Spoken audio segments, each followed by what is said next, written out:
Allow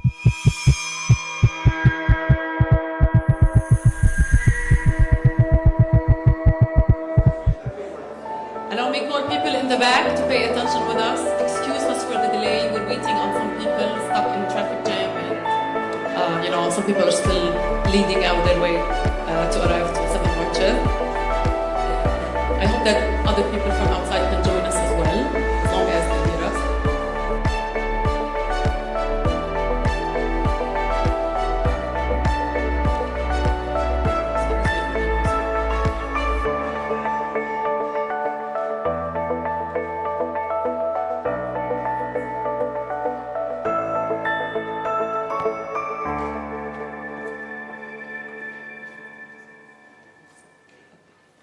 So, good morning, everyone.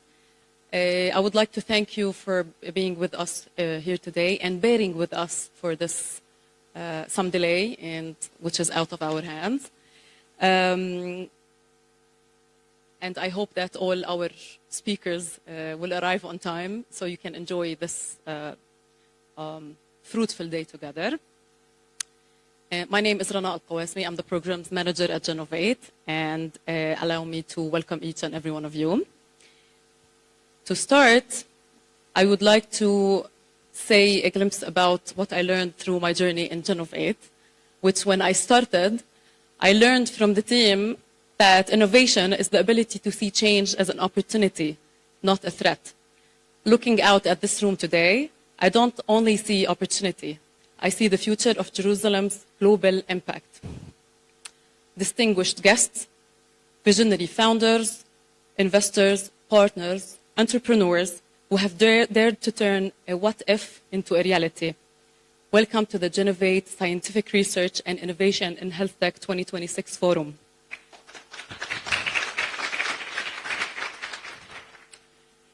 We are gathered here at a unique crossroads. Jerusalem has always been a city of history, and through Genovate, we aim for it to be a city of the future. When we launched this initiative, the goal was clear: bringing health tech innovation into East Jerusalem. Many means, many ways to think of how can we do this in East Jerusalem. But we thought about enhancing the ecosystem, creating and enabling startups, connecting talents to capital, connecting entrepreneurs to qualified, wide range of global and local network of professional mentors, scientists, international companies, and each and every stakeholder that can be of an added great and positive value to this goal. Last year, we gathered to plant seeds of a vision. Today, Genovate is turning into a powerhouse. In the next few hours, we will be sharing knowledge and listening from our guests and panelists, learn from their experience, and think of solutions to some pressing healthcare challenges, especially in East Jerusalem. We will also hear from Genovate startups. These entrepreneurs have gone through well-structured incubation, and they are digging hard to form their path of success. Genovate will be, for sure, accompanying them until launching their successful companies. Our theme for the forum is, let us use this day to network with purpose, listen with curiosity, and forge partnerships that will change the landscape of digital health. Before we dive into our plenary session and go for our discussion panels, I want to thank each and every one of you again, with all your respected titles and positions, for joining us today. Your participation is of a great honor to us. I would also thank our partners and supporters for believing in Genovate's vision and mission. I would like also to thank Genovate team for all their efforts for the last 2 years, not forgetting the great volunteers who helped us for preparing for this event, despite all the retardation and whatever small tricks that appear in the last moment. I would like also to ask from you again to bear with us if we might face any changes in speakers or in the timetable for today. And now it's my great honor to officially declare the Genovate 2026 Forum open. We hope this day will be of great success to each and every one of us. I invite you to visit the entrepreneurs and companies' booths, wander around, feel free to mingle and meet with new people that can be potential partners and friends. Today, we have 4 discussion panels. After each panel, you will see a QR code on the screen. Please scan it and help us learn about your feedback in relation to the topic of the session. And now, allow me to pass the platform to Mr. Mahmoud Khwais, CEO of Genovate. Mr. Khwais is a leader with over 30 years of experience in business and technology development. Thank you.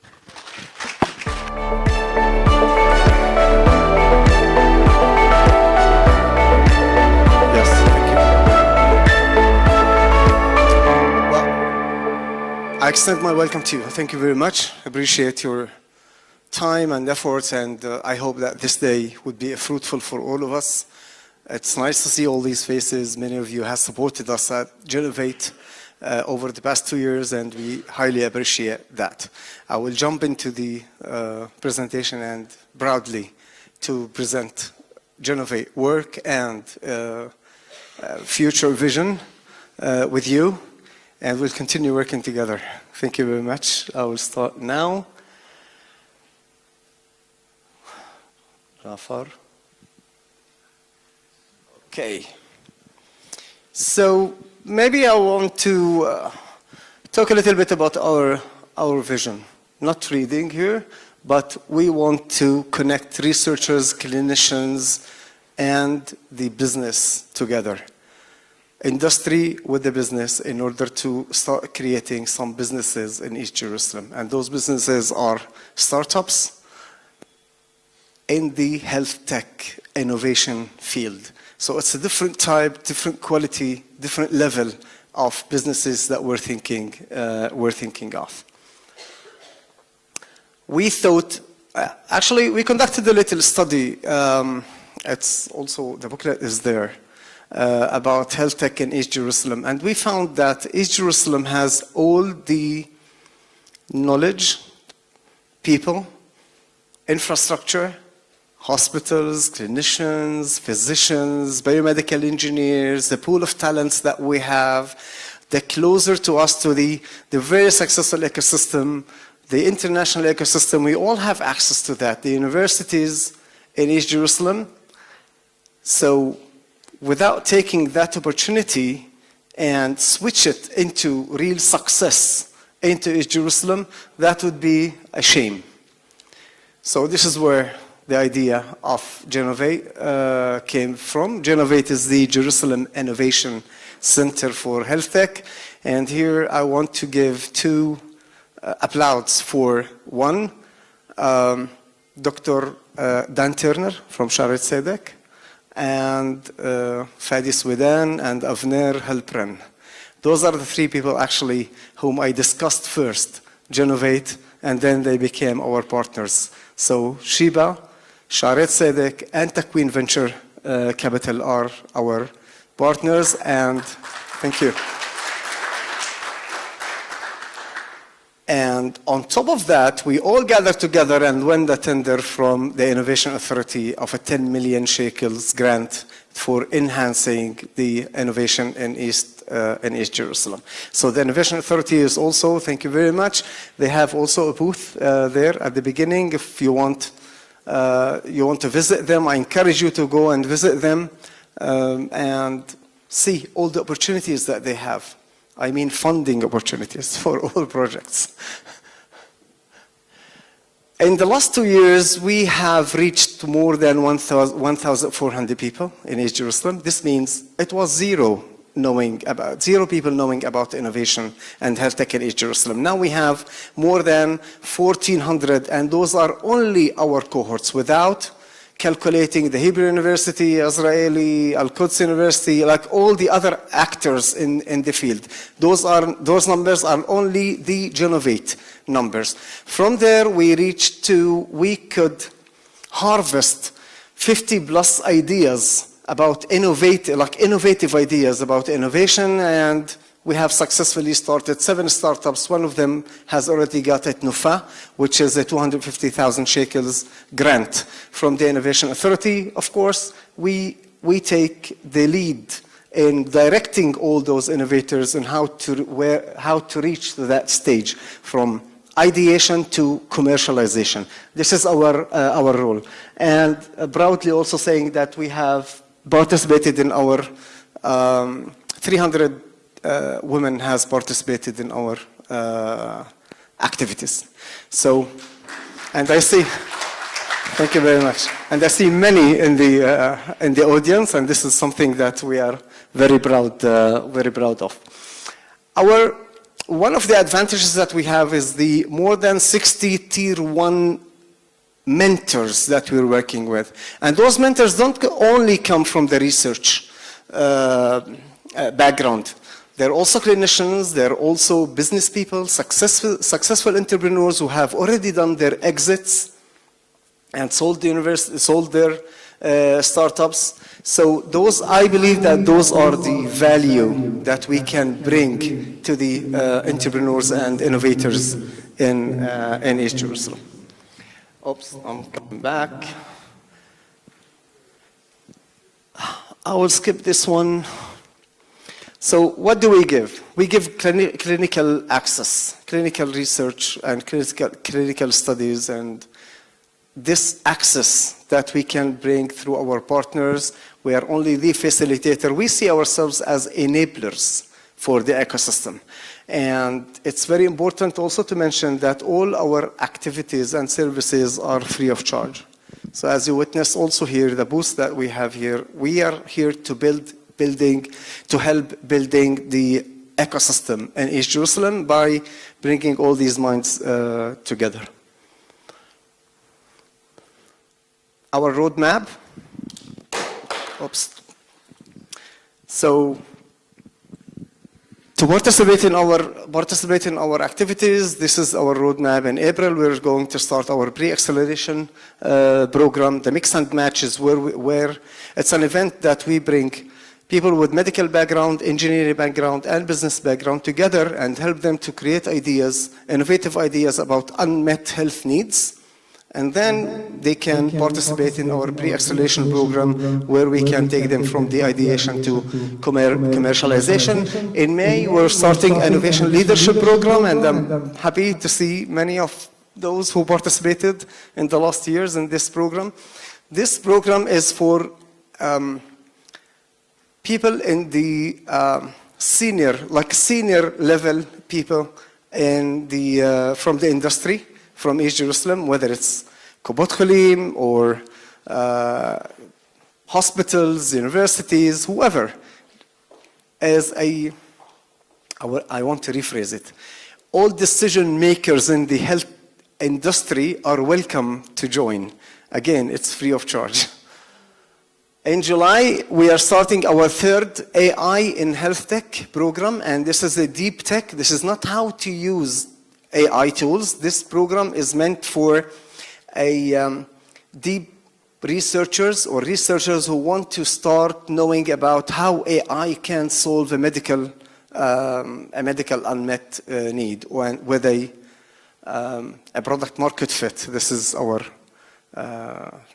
our main criteria in selecting the ideas, a product market fit. All our programs are economic partnership, zero politics. It's only helping the people, helping the patients, and helping businesses. Oops. We join lots of conferences, and this is our second conference. Of course, we don't join it only as staff. We also encourage you to apply to us so we can take you with us to those conferences. We have enough budget in order to cover some numbers. Currently, we're working on 2 projects. This project is an employment project. We are aiming to hire 18 software engineers in East Jerusalem. We received the generous grant from the Innovation Authority, 2.5 million shekels. And we're looking for the additional 50%. So we got 1.2 from the Innovation Authority, and we're looking for the other 1.2 million shekels in the coming year and a half to hire 18 engineers, software engineers from East Jerusalem in East Jerusalem. Our goal is to bring Israeli tech companies or American tech companies to open branches in East Jerusalem so they can hire and continue. We will subsidize a part of the salary for the first 6 months for each company who decides to come. This is our venture studio new project. We are raising $10 million. We already started, and some of the supporters are here, surely, Jinji, also in this program. Our aim is to raise $10 million and to create our own ideas in-house on what the health sector, the global health sector require. So we're going to work with all the researchers from all over the globe, and of course priority for Jerusalem and to expand also to Saudi Arabia. This is one of the goals that we have. We already started discussion. For those companies that we're going to create, we're going to give them around $700,000 to $800,000 in order to kick off until they reach to the market. This is an investment that we're going to make to invest in these companies. Thank you to all our supporters. Not only those, but also many others. But the slide didn't. I didn't have enough space in the slide. Those are all our supporters. Without these supporters, you wouldn't see me standing here on this panel. Thank you for each one of these supporters. We signed a contract, or we signed a research agreement with the University of Connecticut, Harvard Medical School, Mass General Brigham. Of course, Shiva and Shari Sedek are there. Today, we're going to meet many of those companies here, Pfizer, Medtronic, Hebrew University. I don't want to forget anyone, but these are the numbers. These are the. Now, this is the team that sits or act behind the scenes.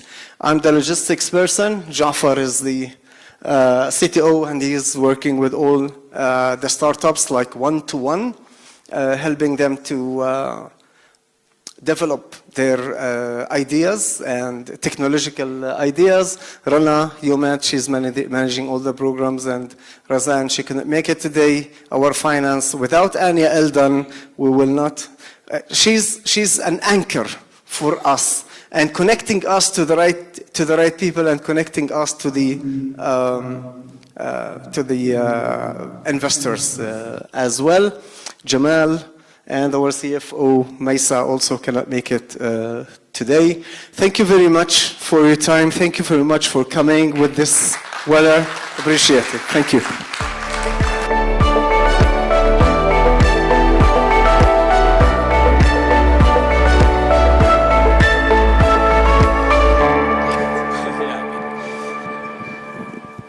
Thank you so much. It was very challenging. They stopped the streets here because the Edelson family came here, so I wasn't able to come on time.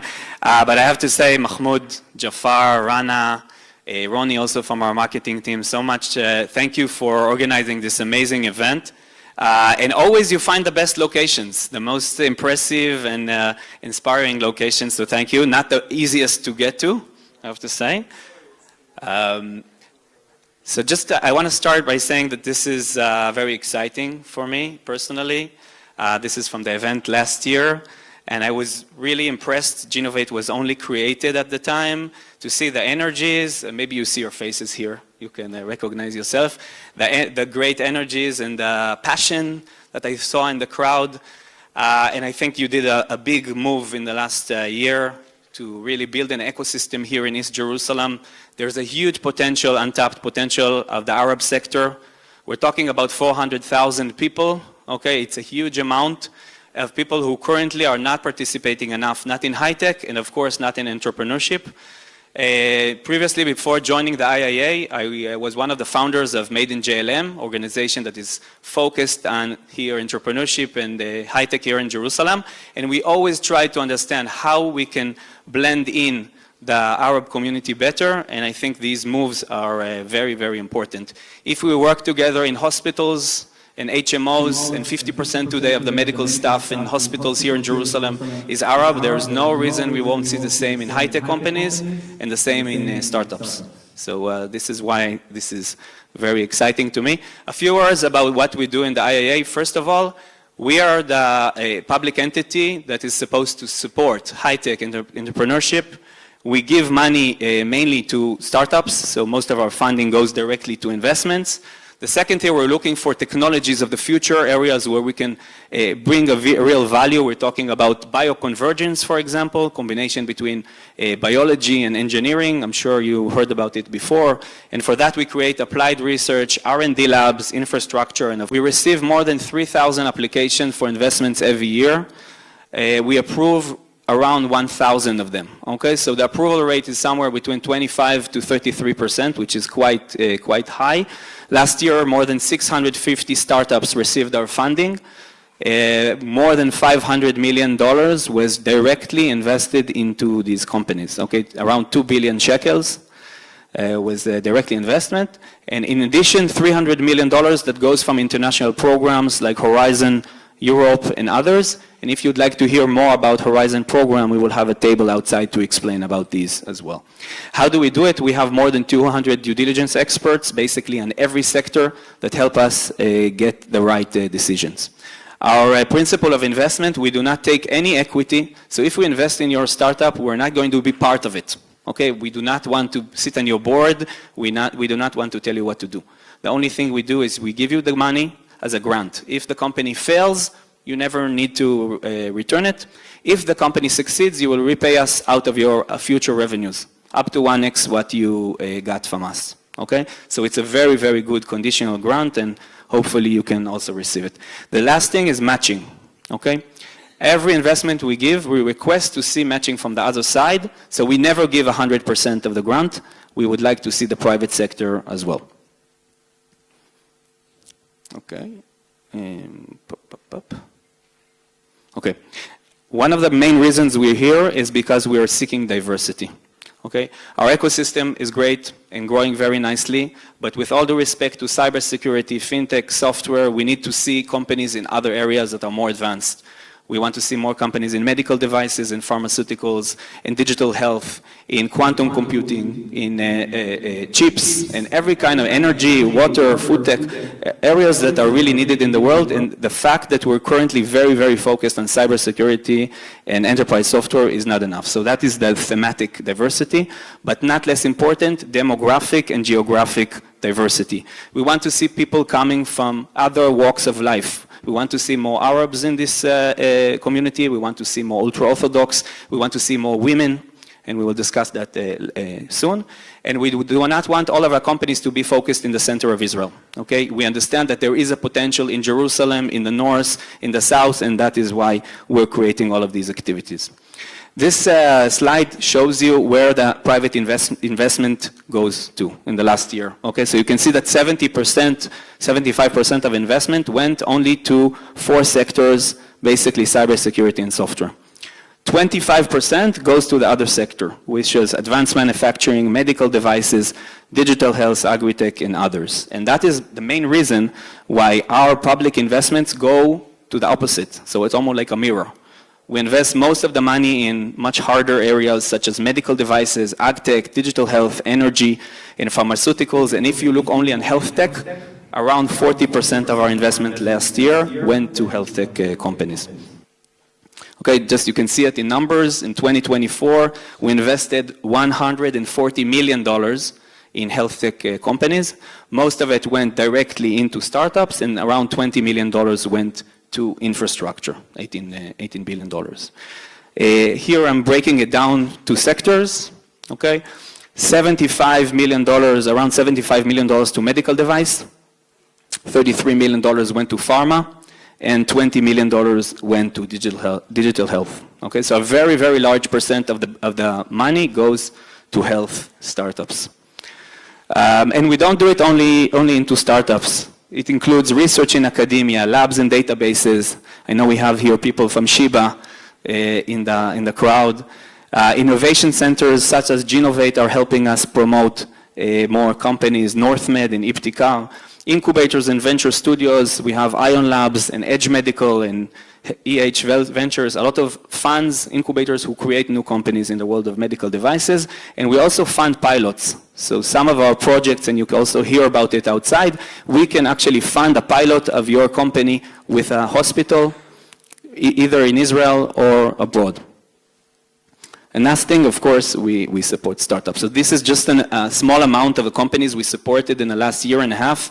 You can see early stage companies in pre-seed, more advanced companies in seed and round A, and this is only a very small percentage of our investment in health tech companies. So how do we do it? We have currently 5 funds who are into direct investment. And the reason I'm explaining it, maybe it's not relevant for all of us, all of you here, that we have tables outside of our representative who can give you more information if you're interested. The first one is a startup fund. Many years we had a fund called R&D fund, and we replaced it with a new mechanism that is called the startup fund. It's actually the largest fund in Israel, as I said, investing somewhere around $250 million every year into companies. We also invest in applied research, into pilots, into R&D in the industry. Okay, so if you want to take your factory, for example, and make it from a low-tech into high-tech, we can fund that as well, and the international funds. The other 5 funds we have are into vehicles. Okay, they're not directly into a startup.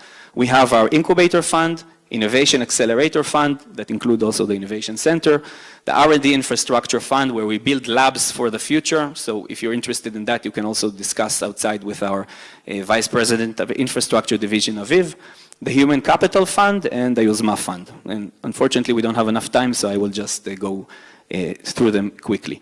Now, these are the tables that we have outside. Okay, if you're interested in applied research, R&D infrastructure, industry research consortia, any kind of collaboration between hospital, HMO, university to industry, please go to the table by Aviv outside.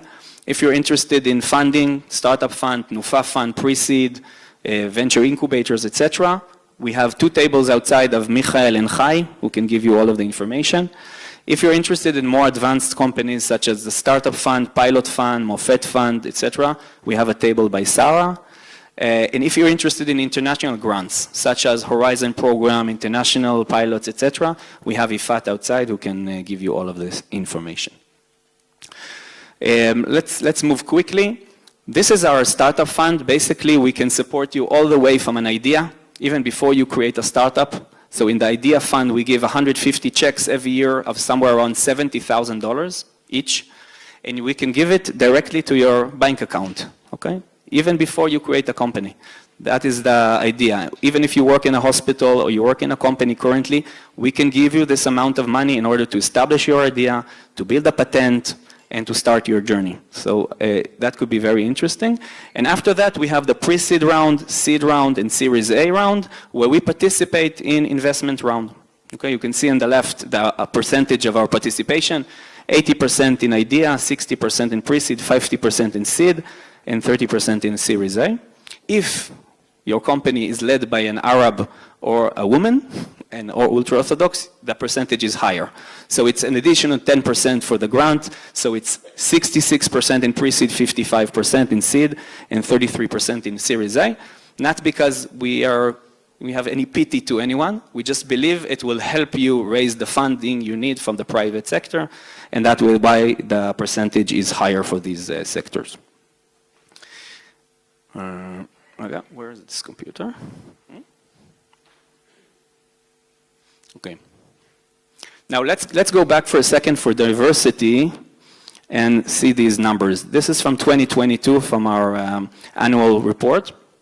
You can see that out of 400,000 employees in high tech, which is around the same amount we have today, 66% are men, 33% are women. Okay?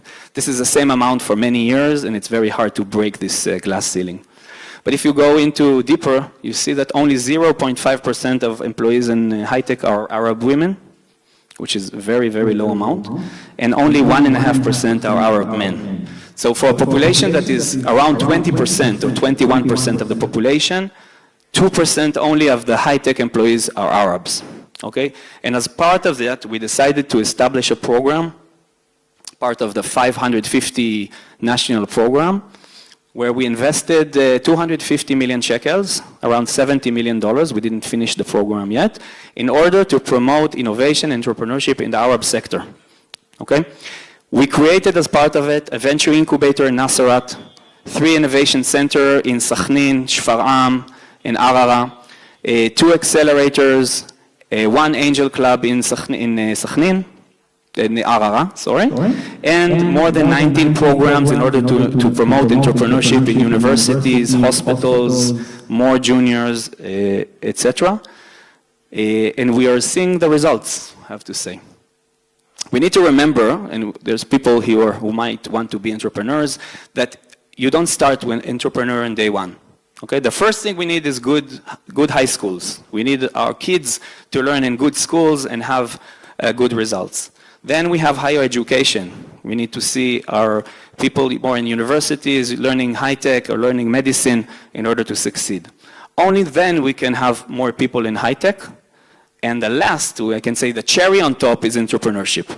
Without all of these pillars before, the fact that people here work in hospitals or in high-tech companies, we cannot really reach entrepreneurship. And I have good news, okay? Last year, 78% of the Arab sector received matriculation, Bagrut, okay, which is the first time it's higher than the Jewish sector, okay? So with all of the news that we are hearing, the first time that the Arab sector is higher than the Jewish sector, 14% increase. It means that our children or your friends are having better education and are finishing and more equipped for the future. Today, the amount of Arabs in universities is almost equivalent to their percentage in the population. So 19.2% of students today in universities are from the Arab sector, 64,000 students, which means it doubled its percentage since 2012. And we're seeing this increase very nicely every year. Now we're talking about tech. In the last 3 years, very challenging years, of course, I don't need to explain. 6,000 new Arab employees joined high-tech, okay? And if you look at the numbers, the most impressive part are women. We talked about 0.5% only. 2,700 Arab women joined the high-tech in the last 3 years, which is a 215% growth. In general, I was talking about 1.5% men and 0.5% women. Today, I'm talking about 3.5%. Okay, it's still not enough. Okay, we aim, of course, at 19 or 20%, but it's a very impressive growth, and let's hope it all continue. And after we have all of this, then we could talk about entrepreneurship. And I really like this graph. Thank you to AI. It looks better than what I had in the beginning, but we saw that one of the main problems is Arab entrepreneurs do not submit to the IIA. Okay, so we have money to give, we want to give money, but we don't see submissions. Some of the reasons are language. We requested it to be in Hebrew. Today we open it to English. But also part of it is innovation centers, such as Genovate, who can help you on your journey to apply to us and receive funding. So in 2022, for Tnufa and Presid, only 3 submissions. 2023, 9. 2024, 23, and this year, 44 submissions. Okay, so it means that more people understand that they can receive funding for their startup. All of these are, of course, from our Arab sector. And you might say, okay, most of them fail. No. The percentage of success rate last year was 38% of these submissions were approved, compared to 25% in all of the population, which means that something is happening. Thank you for doing it. And hopefully this will continue. And let's go to the last slide. 1 second. And I think we're here in Jerusalem, which fits all of the 3, right? We have the thematic, the healthcare and other sectors. We have the demographic, and we have the geographic. And just this example of a company who raised $50 million earlier by Hisham and Avi, 2 guys who met, PhDs, who met in Hebrew University to create a semiconductor optical fiber companies. And today, company is growing, has tens of employees here in Jerusalem. There's no reason that we won't have more out of these stories. And I really believe that Jerusalem today has all the ingredients to become one of the world's leading tech hubs, where cutting-edge innovation emerges, both diverse and both successful. So I'd like to thank you all for coming and for our beautiful hosts. And as I said before, if you're interested in more information on what I described, we have our tables outside. Thank you very much.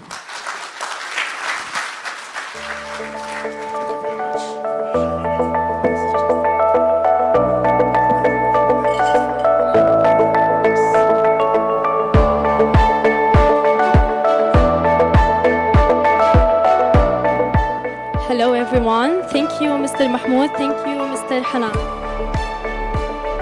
We will now proceed to panel 1 titled Health Tech Innovation in East Jerusalem. I would like to invite our moderator for this session, Mr. Avner Halpern, please.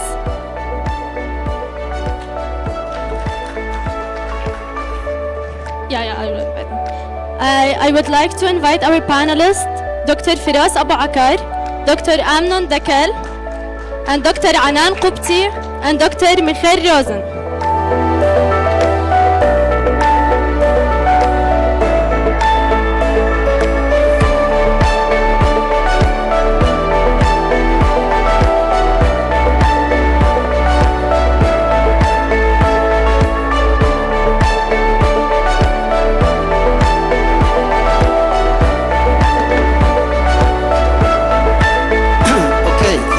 Everyone, it's really an honor and a pleasure to be here to see such a great crowd and all of us joining on this winter rainy day to discuss innovation in Jerusalem. I'm Avner Halpern. I'm CEO of Sheba Impact, the commercialization and tech transfer arm of Sheba Medical Center. I'm really excited to have this outstanding panel with us. I'll let them each introduce themselves and answer a question in a second. But before we do that, just brief opening. You know, there is a unique opportunity to build a collaboration and growth here in this Jerusalem. And I'm really excited and honored, and really it's our privilege to be part of this, I would say, path that's led by the Genovate team and by Mahmoud Quais, who's kind of the visionary behind it. We heard from Hanan right now, you know, a clear picture of how there is a need for better diversity and how there is a need for more innovation and growth. And the key challenge, of course, is in many cases education. Specifically when we look at Genovate and we look at healthcare and health innovation, that's the area where I think we are beyond that barrier, where we already have a very, very highly educated, I would say, workforce available in the Arab community in East Jerusalem in general. And that's why we in Sheba believe that healthcare and health innovation is the best and most advanced platform to accelerate the numbers that we saw from Hanan.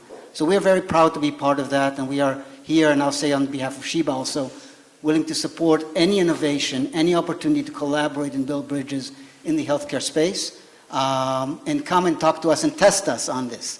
So what I'll do now is I'll ask this outstanding panel a few questions, and then I will hand it over to you, the audience. So think of some tough, interesting, exciting questions you want to ask our experts here, and I'll hand it over to you after I ask them a few questions. So I'm going to start, and again, thank you for the panel, and I'm going to ask each of you, and I guess you're not sitting by the order of the pictures, but we'll go with the order of the way you're sitting. So we'll start with you, Dr. Amnon Dekel. If you can briefly introduce yourself and tell us, how are you connected to innovation in East Jerusalem? Great, thank you very much. First of all, I'm very honored to be here and very happy to see the turnout during this day, which has had some issues. So I run Asperhuji Innovate, which is the Center for Innovation and Entrepreneurship at the Hebrew University. We were funded initially in 2018 by a call for proposals by the Israeli government and the Ministry of Education. And one of the first things we asked ourselves is, what is our reason to be at the Hebrew University, since innovation is what all our researchers do when they get up in the morning. And what we quickly came to understand is that we are there to leverage the innovation potential that exists at the Hebrew University.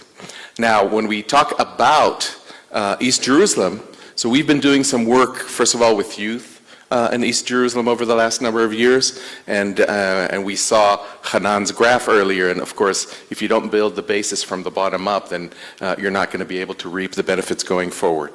I know that I have a little bit amount of time, so I will just say that we are trying to work with some of the Hebrew University graduate students, researchers, etc. And I'm happy to see that we have some graduates from one of our programs here, Akram and his brother right there, in order to basically ensure that anyone coming from East Jerusalem, anyone coming from Arabic-speaking culture, has all the opportunities within the Hebrew University to do that and to succeed in that. And in order to do that, we started by creating safe zones so they could start within their own cultural environment, speaking in their own language, and then only then, once they've gained that experience, push them forward.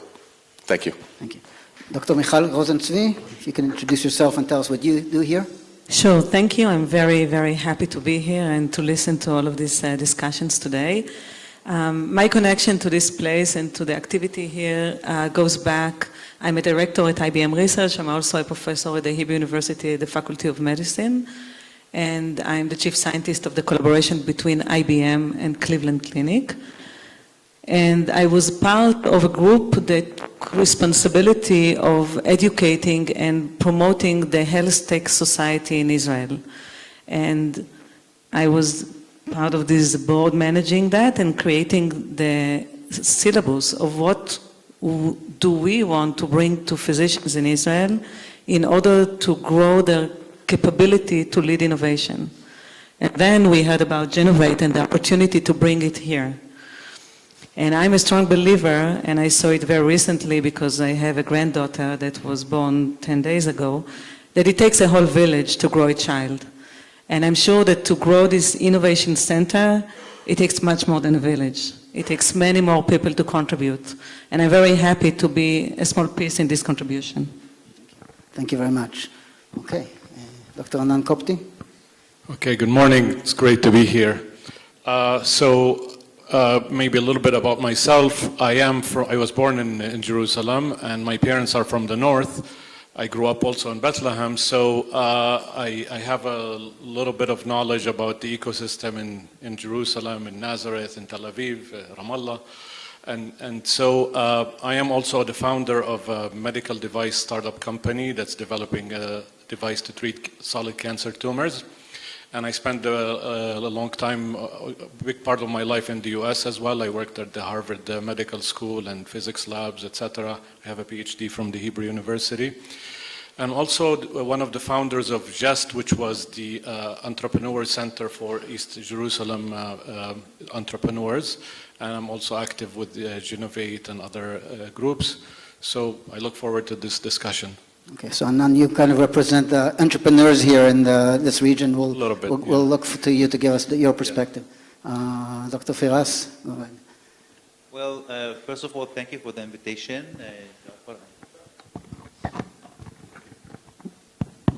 I would like to thank Jafar and all the organizers for the invitation. My name is Firas Abakar. I'm a thoracic surgeon. I'm working now in Warsaw Medical Center in Holland.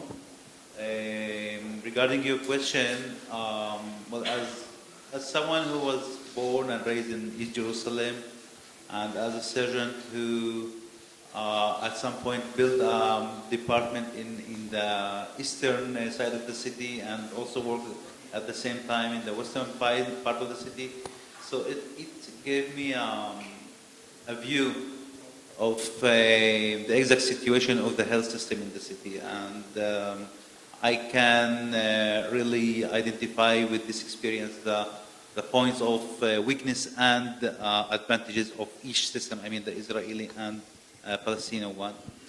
And maybe this will surprise some people that my strongest and best publications and researches, it came from the eastern part of the city. I mean, through my work, I've been exposed and met very talented people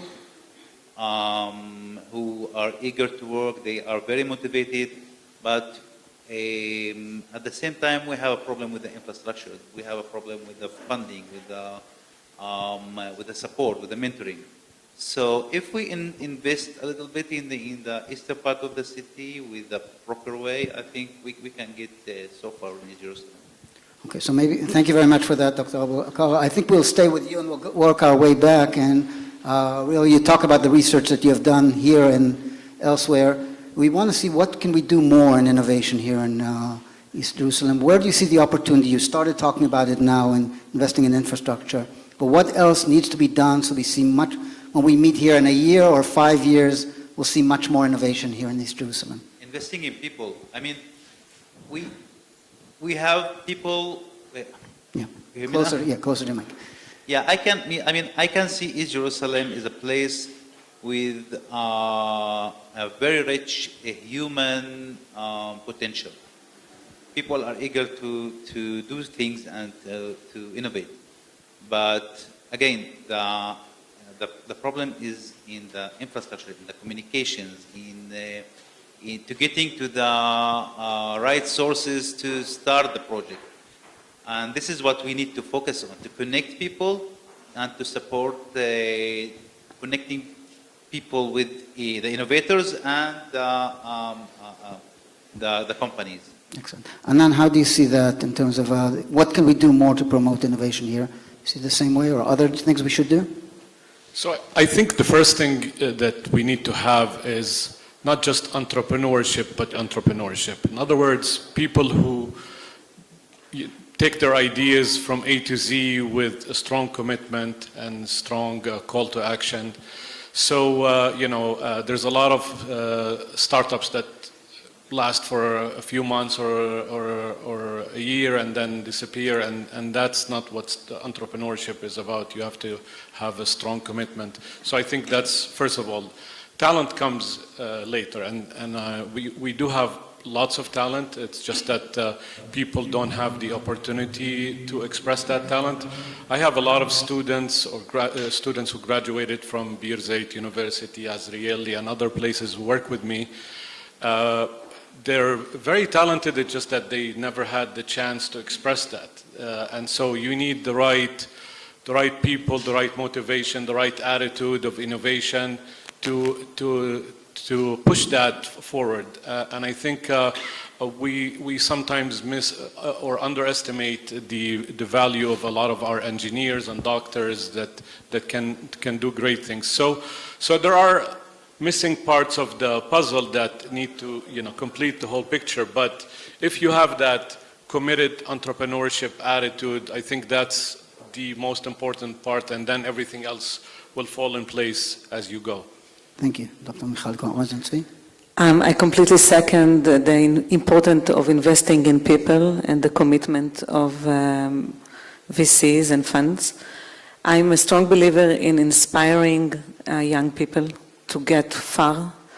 I witnessed what bringing a quantum computer physically into the hospital of Cleveland Clinic made to the surrounding.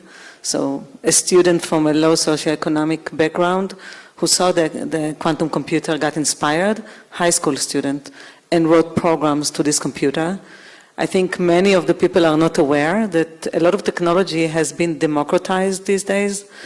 Every one of you can go online, learn courses, and write code to a quantum computer of IBM and maybe others, and put the algorithm to run and get the results. Because these technologies have been made available, of course, with AI and all of these agents and agentic systems that use AI and work for you. The RAF is much lower. You don't have to know the language that well in order to be able to contribute and think and read and learn. So I think the mission is to get the young people in this area inspired by the opportunities, and the rest will come. So should we try to bring a quantum computer here to East Jerusalem, or we don't need one? You just need the money. So. Just need the money to have access to it. Okay. No, to have access, you have for free. So people here, anyone here can access a quantum computer Yeah. and do and It's write a whole software different code for it? story. Like quantum computer quality is measured by the number of qubits. Yes. So for low number of qubits, everybody can have access. It might be to a simulator that simulates how the computer looks like. Everybody can have access, and IBM made it. You just write quantum IBM, you get to the front page, you can do it, you can learn courses. It's very realistic for young people to go and learn.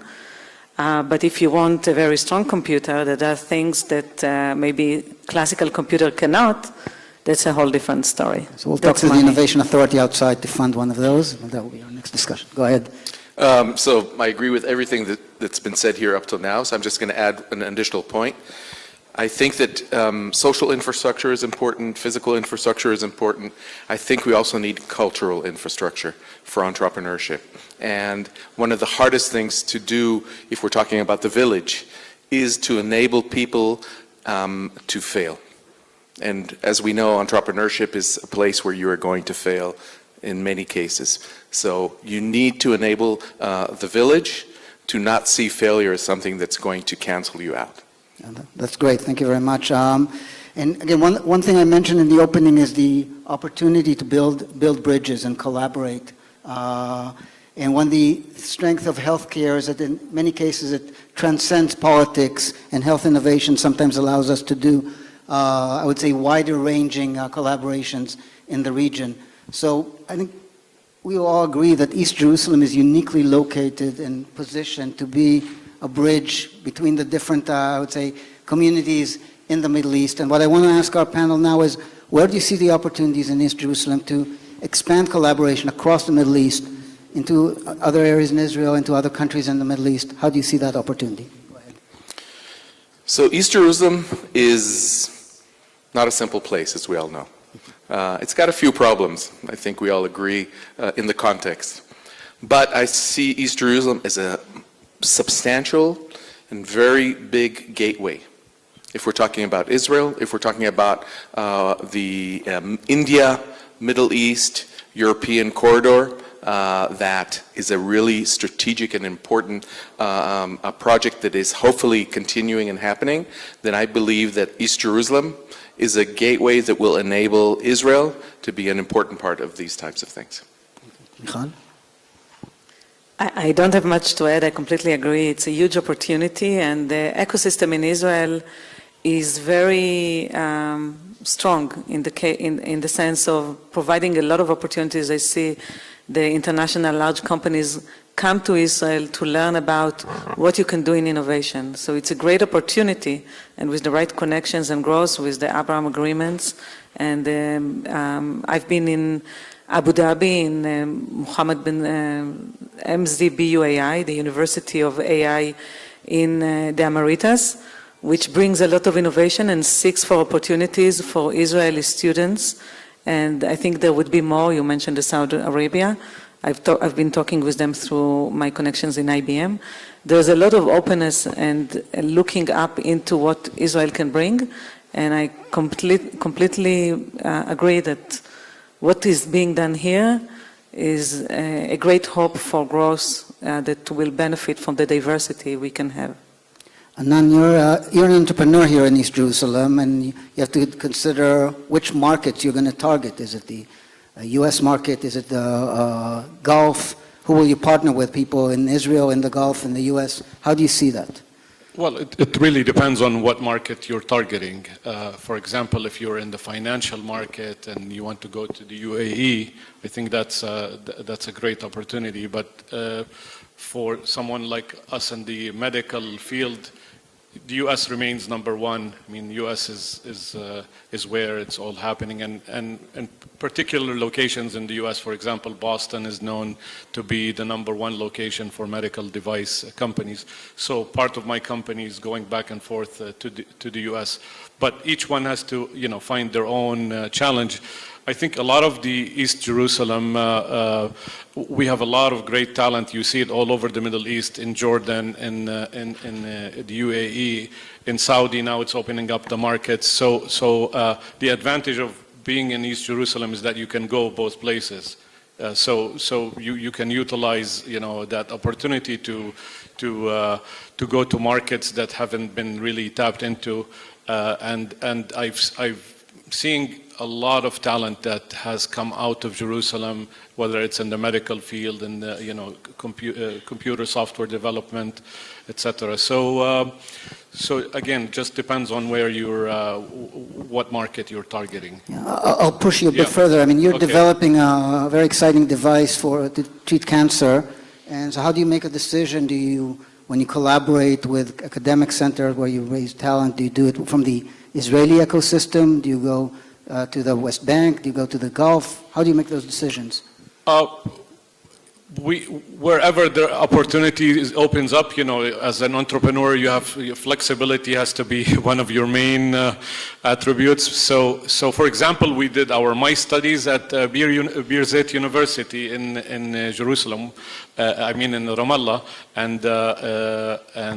or Birzeit. That was a very nice collaboration. It went very well. It didn't cost us much to do it, so they were helpful in that. So we look wherever there's things that you can do with the budget that you have, now we're doing a dog study at Ohio State University. It's extremely expensive. I mean, you won't believe how much we're paying per dog to just do a study, on treating cancer. So you have to select where it's cost effective, but also where it ends up producing something, because it might be that you're doing something for very cheap, but no one accepts those results. So you have to really look at the options. We've also done studies in Rehovot on mice studies. Still much cheaper than the US. The US is crazy when it comes to doing studies. So having centers here, I think in East Jerusalem, and we were also talking about that in Nazareth last week. We had a conference with all the medical people.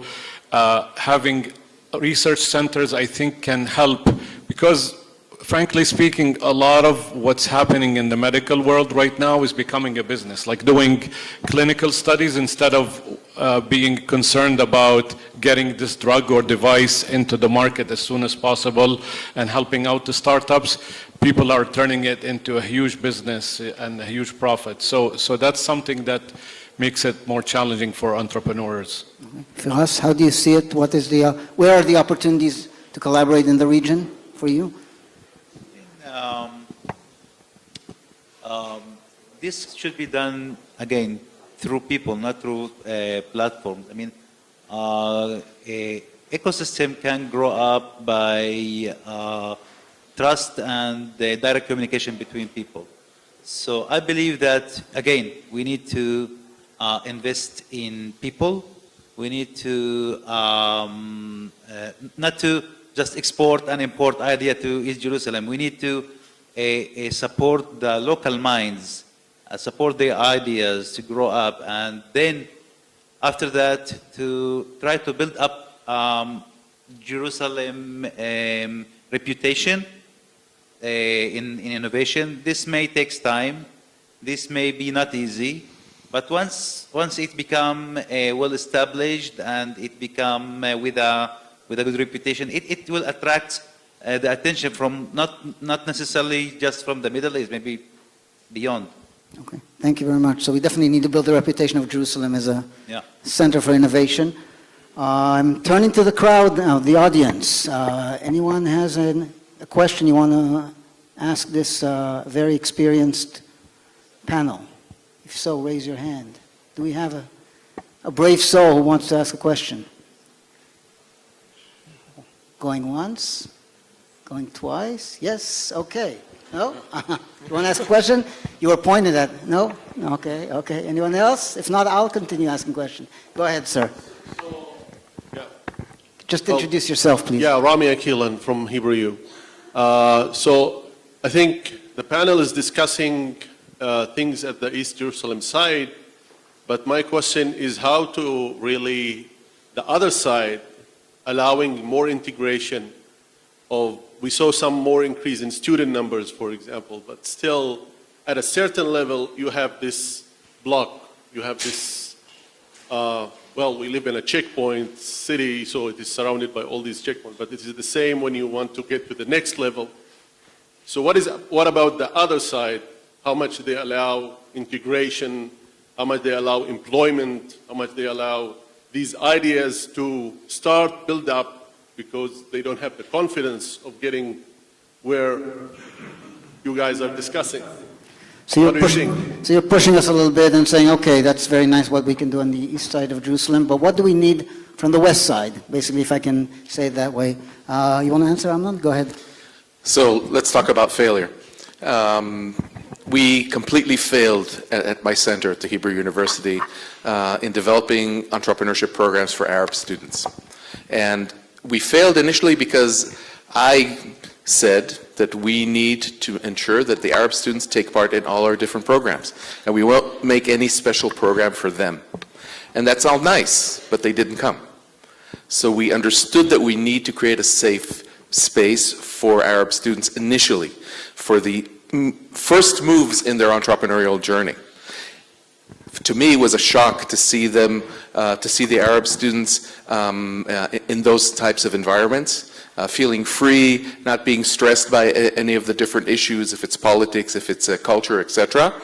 And that enabled them to develop their resilience to go on to the next steps and then to join the additional programs. So if I go back to the social infrastructure, I think that is really important to be sensitive to this diversity and then to design programs that take that into consideration.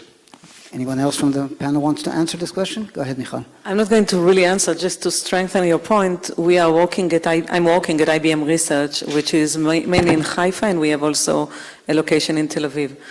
And we encourage diversity, same as was discussed earlier today, ultra-Orthodox, Arabs, women. We encourage diversity. And we do have Arabs working at IBM Research in Israel, but not at the level, not the numbers we have expected. And I think what you said is really where the problem is. I mean, it might have started before university, but we want to hire the strongest candidates and to allow for Arabs to feel comfortably at our place. So we do a lot of activities to embrace diversity. But we don't have that many candidates. We don't have that many candidates who finished PhD in computer science. We don't have that many candidates who are doing master and want to work part-time at IBM. We do have people, but not enough. So there is a problem, and we are happy you are addressing that. Yeah, maybe I'll add to that. I think that's a very important question you asked. I mean, and we can't be passive. We have to be proactive from the west side, again, if I say it this way. We can't just say, okay, we're waiting for the candidates to knock on our door. We have to go and look for them actively. Many of us, and I can say from Sheba's side, we can do much more than we're doing. And I think that's one of the things we should take upon ourselves as the outcome of this discussion, is to do more, to bring in population from the East Jerusalem into our activities and integrate into the fully Israeli ecosystem. You want to answer on that as well, Anan? Yeah. Yeah, I mean, I've obviously been involved with both. From a medical point of view, there was this organization in Jerusalem called Bio Jerusalem, which I attended, and I learned so much as a beginning entrepreneur when I left my job and went into the entrepreneurship world. So there's a lot of stuff that I learned from West Jerusalem, but I also became at some point an entrepreneurship instructor. And I taught a lot of students, whether here in Jerusalem or in Nablus or in Nazareth and other places. And one thing I kept hearing continuously is that it's great to find someone who speaks Arabic, who knows our culture, that is actually teaching. So many times there's a little bit of a cultural gap when an instructor who doesn't know the Arab culture deeply is trying to teach entrepreneurship and is telling people, take risks and do this and do that, and not understanding their their cultural background, not understanding the whole thing about failure, for example. That's a huge thing because... and Anna, we just have to, we're running out of time, so Okay. I want to give you I want to give each of you Sure. one final sentence, a call to action. We have an outstanding audience here. We have people who really want to make a difference. What do we want people to walk out of here and do in one or two sentences? Go ahead, you're going first, Firas. Well, a call of action. I think we need to start moving from the dialogue stage into acting stage and collaboration stage. So move to acting and collaboration. Yeah, this should be done on all levels. I mean, like a pyramid. At all levels. Yeah. Thank you. Great. Anand, go ahead. I think we need to create a culture of excellence. It's not enough just to have these degrees and show them off. You really need to have excellence. And today's world doesn't tolerate mediocre knowledge. So everybody needs to excel, whether you're a doctor or you're an entrepreneur, and you have to really work hard on training yourself, improving yourself constantly. It's not a one-step process. So it's a continuous investment in yourself, and that I think is very important. Pushing for excellence. Thank you very much. Michal. I believe in the importance of speed. So depth and excellency, but also speed, and being able to benefiting from all that the online courses, technology can offer you in order to be a success. And I believe there's a lot today, much more than a year ago, and much more definitely than 10 years ago. And everybody, including us, but everybody needs to understand that the competition is really hard on bringing innovation, and speed is a key element. So push for speed. Thank you. Amnon. Agree with everyone. Let's use Jerusalem, East Jerusalem, as a guidepost for a potential future where Israelis and Palestinians work together to make the world a better place. So Jerusalem as the way for, or the light in front of the crowd. Thank you, everyone. Thank you for this outstanding panel, for giving us some hope. Thank you. Good luck. Thank you.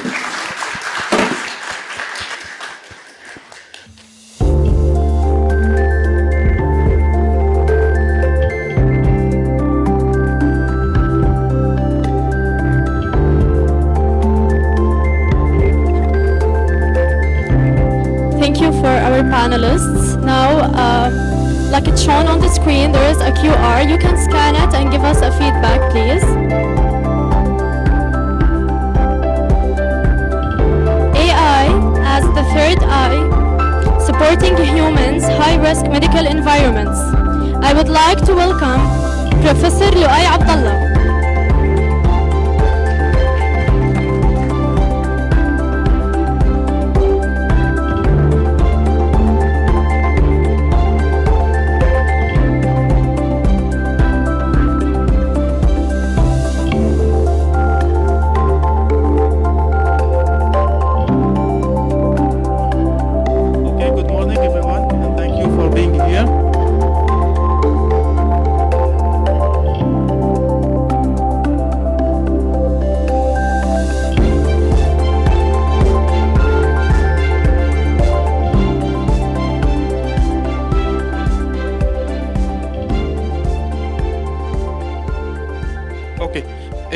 I'm doctor, not the professor yet, okay? Inshallah.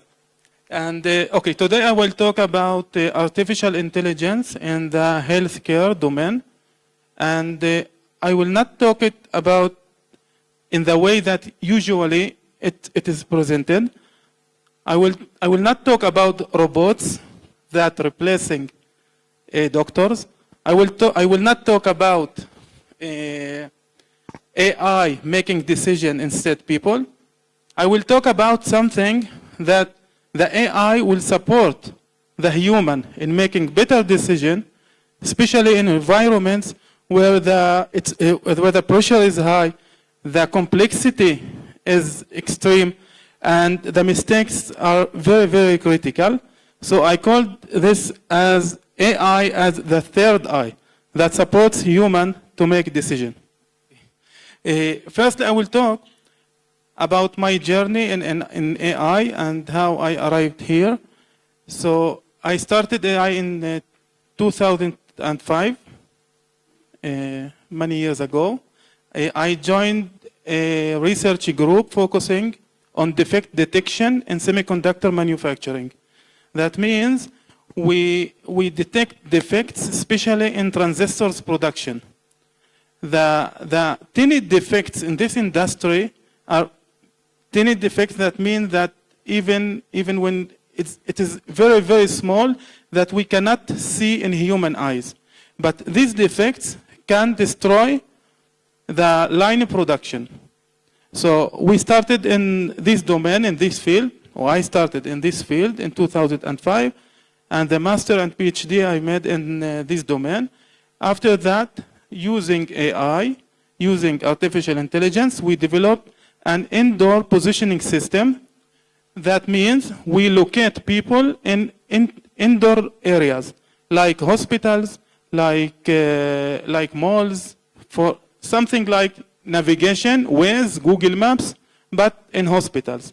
So we can track devices and we can track people in indoor areas. So these domains, what I taught in these two specific domains, that there's big difference between academia and research in labs and the real world. Because, for example, in this domain, the signals changed all the time. We have different signals. The environments change all the time.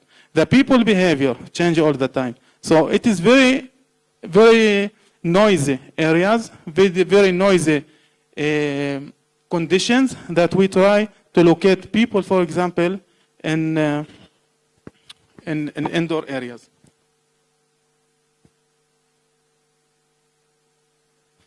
And Expeda I founded in 2017. It is a company that mainly focusing on, or only focusing on AI, artificial intelligence, computer vision. We're focusing on computer vision and LLM, and I will talk what is Expeda in this slide. So in the first day, I have the philosophy that the AI will not represent the people, will not represent the physician, will not the doctors. The AI should support them. The AI will not compete or replacing them. And we see that the people, for example, humans, are very good at judgment, at ethics, responsibility. In the other side, the machines are very good at for example, for scaling, for attention, very good. So if we try, that we did in 2017, if we try to build systems that replace people, it will fail. But if we try to build systems support people, it may be success as be powerful. So this is the main thing. And we focus on computer vision because we say that the way that the people understand the world is by vision. And if we want to build system that supports people in general, not only doctors, that supports people, it should seize the world, the environment, and also understand the context and follow the processes over time. So we focus mainly on computer vision in this domain, and we developed some products. So we developed a product that we called Third Eye. This product sees the environment and hears what have been saying and understand the context in the, for example, in the hospital or in the room. And based on that, he in real time supports the people. And here we do not develop one product or one algorithm. We developed a full system for computer vision. That means we developed, for example, algorithm for object detection, to detect objects using camera. Computer vision, just a simple definition of computer vision, is to teach the cameras to understand what it sees. Okay, this we call computer vision. So the cameras now sees people, So we teach the camera that this object is person. And we taught the cameras that, for example, this person is doctor or nurse or patient or cleaning staff, for example. Also, we teach the camera to distinguish between male and female, to distinguish between boy or man, girl or woman. And we teach about to detect infants also. So we have more than 200 objects that can we detect using the cameras. Also, we teach the camera to detect action. For example, that the man now is walking, he is standing. And some of surgical actions we also we taught the cameras to understand. So this is the third eye. It is general. It's not only for hospitals, not only for health, but it's general. When we took AI and want to deploy it in several fields and domains, and here I must mention really and appreciate Dr. Dina Orkin from Sheba and Avner. It is a very, very clever doctor and woman I see before. It's really, I make a good and very big thing with this, with Dr. Orkin, Dina Orkin. So, because he leads the operating rooms in Sheba, and each time she push to involve and to merge innovation in the surgical rooms where she lead. So big thanks for Sheba and also for ARC and all of them, and for Avner also. Really, I appreciate that. So when I want to take third eye to hospitals, for example, I started to study what is the most complex environment in the hospital, and what is the most expensive resource in the hospital. Where is the most complex environment and the mistakes is critical? We came across operating room. So we told it third eye for operation room intelligence for this use case. And we came across several use cases in operating room with this platform. So for example, we studied the missing layer in operating room, and we saw that the mistakes and the error in the room do not happen because the people don't care. The mistakes and errors happen because the team and the staff should take very, very much of decisions in very crowded and complex zone. So we came across of this and we tried to build this system, Third Eye, that supports this team. And as I mentioned, Third Eye can seize all the environment if we have cameras, and we have. It can hear the team and understand.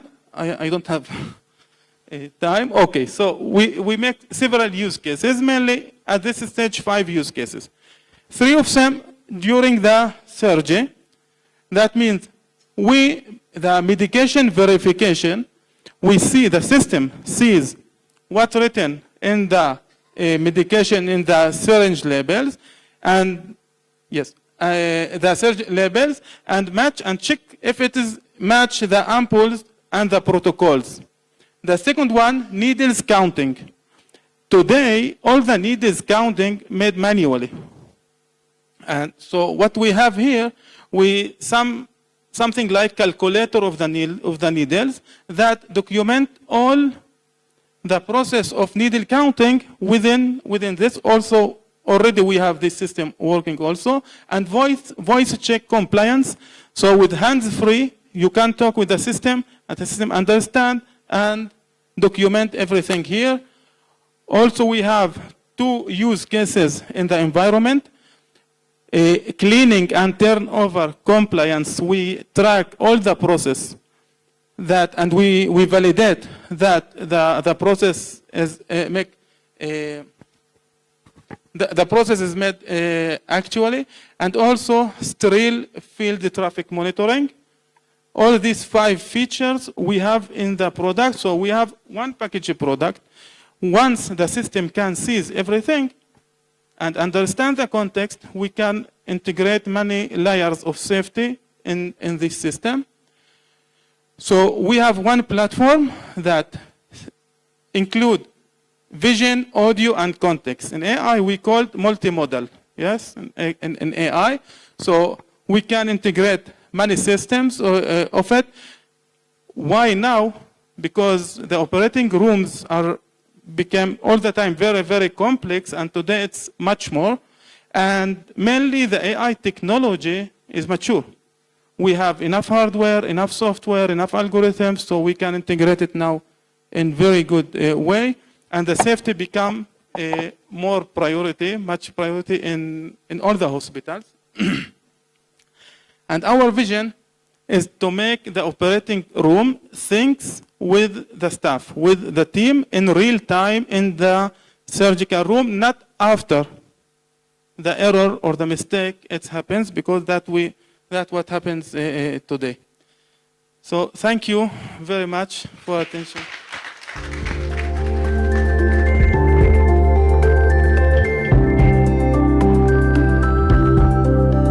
Thanks for Genovate, for Mahmoud, Jafar, and all the team for arranging this summit also. And for the gift.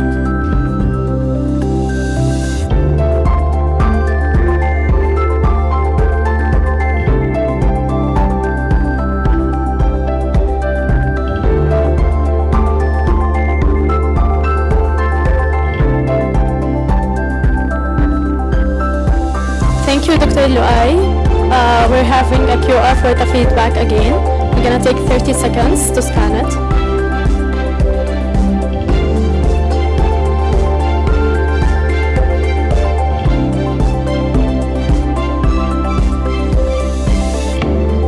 I would like to invite Dr. Amin Ali Brukali and Mr. Mahmoud Khwais Genovate. Thank you.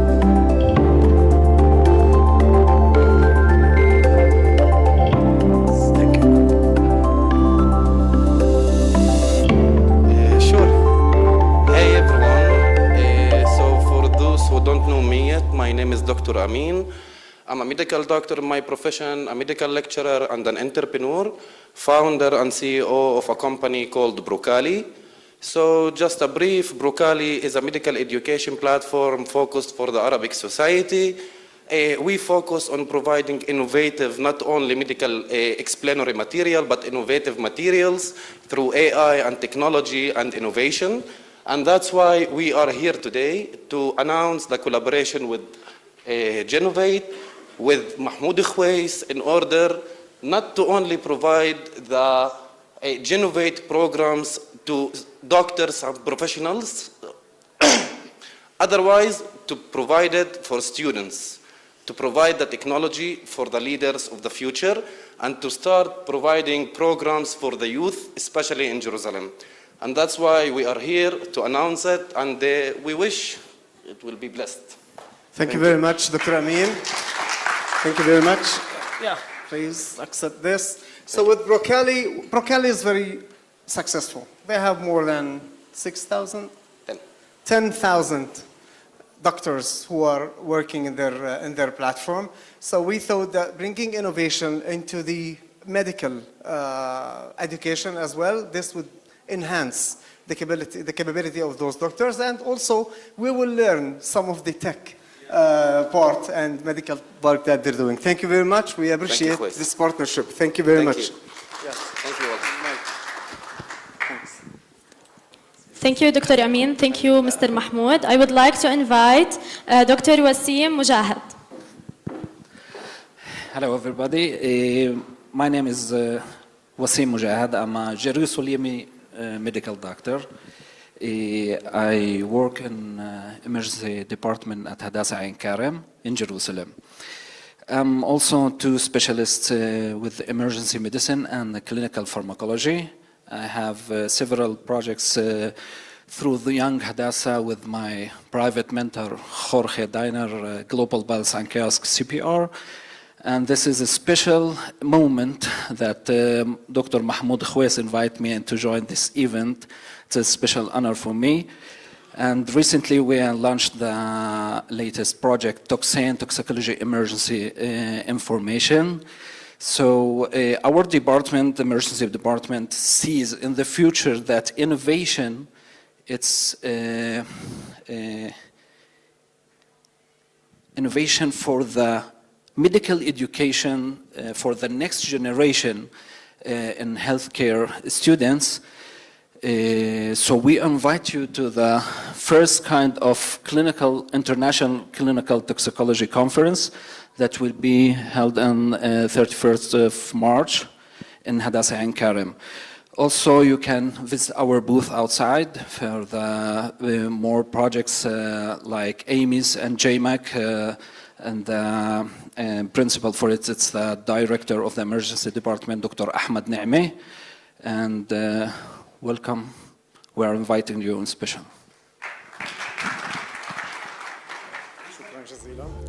Thank you very much, Dr. Wasim. We're also attending that conference, and we invite you all to be with us. The last thing, and I didn't forget, I was in the Health Tech Innovation Leadership Program with Dr. Mahmoud Khwais. Pleasure. Thank you very much. Appreciate it. Thank you very much. Now I want also to announce that we recently partnered with Zaytoon Venture. This is a New York venture capital establishing to support Arab entrepreneurs in the digital health, medical devices and healthcare. So this is another source of funding for Jerusalem entrepreneurs and Arab entrepreneurs in general. Zaytoon Venture is currently in New York, but they are also expanding to Saudi Arabia. So this is another bridging with another ecosystem that has a pool of talents there. So this is the last announcement, I guess. So thank you very much all. We will have a 20 minutes break. Feel free to visit our booth outside, and we'll come back after 20 minutes. Thank you.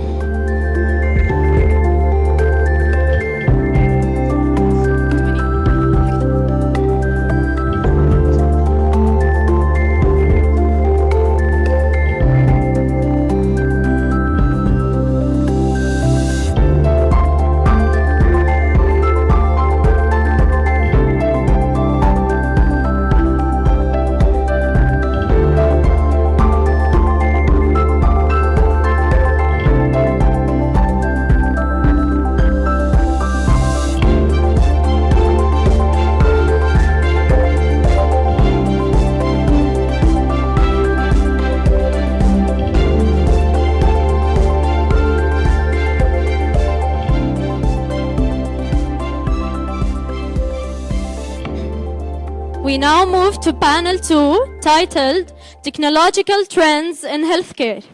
I would like to welcome our moderator, Ms. Anya Eldon, and our panelists, Mr. Ori Hadoumi, Mr. Mati Gal, Ms. Tamara Mansfeld, Ms. Shighi Nestor.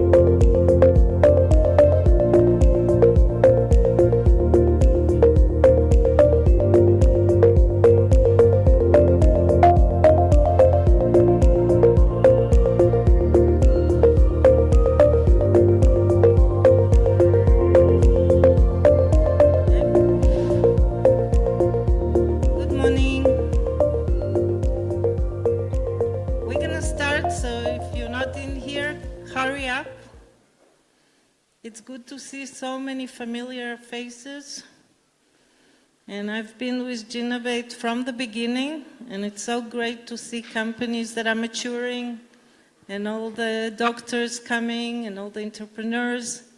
This is beautiful, and so many people. We are really happy to see all of you. We want to talk about trends in healthcare. Healthcare is a lot of things. It can be pharma, it can be medtech, it can be different new digital therapies. So we'll try to cover everything. I'll have 2 questions to the panel, and then you can have a question. So prepare your questions as you go along. I think we do have an amazing panel. And thank you guys for coming. This is really exceptional to have you here. And instead of me introducing them, I'm going to ask each one of you to introduce yourself, 1 sentence about your organization, 1 sentence about your role, and then we'll move on to our subject. So let's start with Shiri. Okay, hi everyone. It's very nice to be here in this beautiful place. My name is Shiri Netzer. I'm part of Teva Pharmaceuticals business development team. My team is based all over the world, mainly in the US, and we are responsible for execution of transactions for Teva. So if Teva is interested to acquire a company, license a new drug, our team is here to execute it. I'm with Teva in the last 13 years, doing various roles. And before that, I was in a consulting firm and in a couple of biotechs. I have a mixed business and science background. And in case you don't know, Teva is today the largest company in Israel. Yeah. And the largest manufacturer and seller of generic. You should say. Yeah. So say Teva, good. yeah, I am always under the assumption that in Israel people know Teva, but it is indeed one of the largest generic companies in Israel and among the top 20 pharmaceutical companies in the world, originated in Israel 120 years ago. And in the recent year, I think we got back to be the biggest company in Israel in terms of market cap. Today you are. I checked. Today. Checkpoint is second, Yep. Teva is first. So today, this Today is the we are. largest company. And Tamara? Hi, nice to meet everybody. Nice to see everybody. It's really a pleasure to be here, and Anya, and thanks to Mahmoud and Anya to have a chance to meet you all and network. My name is Tamara Mansfeld. I am the AI portfolio lead for Pfizer in the research department. So that means that my team and I are responsible for helping Pfizer's drug discovery, early stage research groups identify AI solutions and implement them that can really change the way we discover drugs. Pfizer is a top 10 pharmaceutical company based out of the US, founded about 186 years ago. Mainly, we have oncology, immunology, vaccines, and internal medicine, such obesity pipeline and the likes. So those are the 4 therapeutic areas that we invest in. And in my role, we do 2 things. We look at point solutions, AI point solutions that can accelerate drug discovery, as well as try to build the infrastructure, the digital, the IT infrastructure to really accelerate how we do drug discovery and really improve the quality, the speed, the timelines, of course, of drug discovery. So it could be very large IT projects. And Tamara has been working for many years now to bring Pfizer to Israel, and finally we succeeded. But also, if you need to access Pfizer with some innovative technology, grab her during the break. Please reach out. So, my name is Mati, and thank you, Anya, to the invitation to come here. I grew up in Jerusalem, so we actually saw not far from where we are now, so I look for any excuse to come back. So thank you, and thank you to Mahmoud and Jafar for creating this Genovate, which I remember when you were just talking about it as an idea, to see the vision become reality is really inspiring. So congratulations for doing this, and thank you for coming out to visit and to come meet with you all. I have the honor of being the CEO of Ion Labs. Ion Labs is a venture studio that was created by Pfizer and Teva and AstraZeneca and Merck with the Israel Innovation Authority that were the catalyst behind the whole thing. As 4 pharma companies together with Amazon Web Services and 2 venture capital firms now with the support of the IA, we create new startups as a venture studio that are at the intersection between artificial intelligence, AI, and computational technologies for drug discovery and development in the biology and chemistry space. So basically what we do is we try to address some of the biggest problem statements and opportunities in drug discovery and development and pharma R&D by finding great entrepreneurs with cool ideas or great technologies. They could be spin-outs from universities, they can come from garages, they can come from anywhere. And then to provide them with the framework and the support to be able to get funding, support, domain expertise, so that they can build their startup, validate it, within a year and a half do a POC, and then to be able to know whether or not the technology is going to work, and then to help them to create their next round of companies. In the last 3 years of company creation since we were established, we've created 9 startups, learned a lot throughout that process, what works well, what doesn't work well, and some of the startups are on a great trajectory. We even sold one 2 weeks ago to a US-based biotech that for the first time will create an R&D center in Israel based upon that team. So we've created 9 startups, learned a lot from them, and happy to share any of our learnings or any of our opportunities, or to work with any of you to build your startup with us together.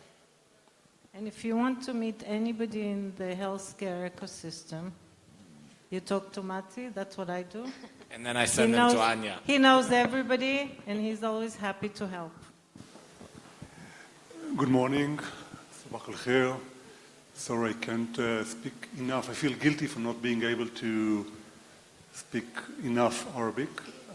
Yet I must say that I look for the word, I'm not sure that excited in the American way is what I feel, because I feel emotionally excited from being here.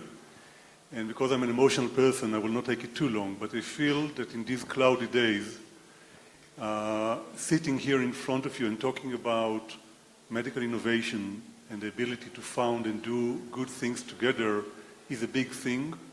However, we can't talk about it without acknowledging what happened around us. And I will feel guilty if I will not relate to it, and probably I will not be able to hold myself from saying a few words about it. Yet, I feel honored to be invited, and thank you for having me here, and thank you for this initiative. My name is Ori Hadomi. I'm today the Vice President for Strategic Initiatives and Partnerships for Medtronic.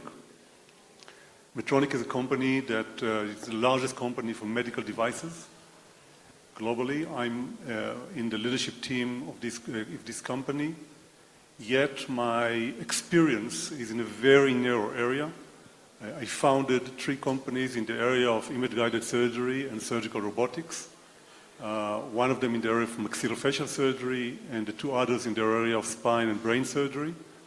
All these companies went all the way from an ideation and incubation to become commercial companies, publicly traded, and later on been integrated into others. So if I need to say something about what I know to do, is to take sometimes simple ideas, but to make them very complicated and very long. It takes me a very, very long time. So none of what I did until today was short or simple. So I don't know if it's a personality thing that I know to complicate things, or that's the nature of life, but that's my journey in the medical device area. Thank you, Ori. And to our first question. So we're only going to have 2 questions. And the first one is going to be, what are the trends in healthcare, in health tech? So we've all went through COVID, and we all seen the vaccines that came out and all the new developments that came out of that. So I'd like each one of you to relate to one area of health tech. So I'm going to start with you, Ori. Medical device, I think, is easiest for a lot of us when we start thinking about innovation in healthcare. And we've had, in Israel, we've had very successful medical device industry once upon a time. We used to have venture funds that invested in that. Now it's much more difficult. But where is it going? And please remember, you know, we're sitting here in East Jerusalem. There are 7 hospitals here, I think, 5, 7. They need to understand how to bring the innovation here. But first of all, they need to understand where is it going. So let's start with where is the technology going, where is the healthcare system going, and then come back about what we can do here. So first question. They're asking us to take the microphone closer. Okay.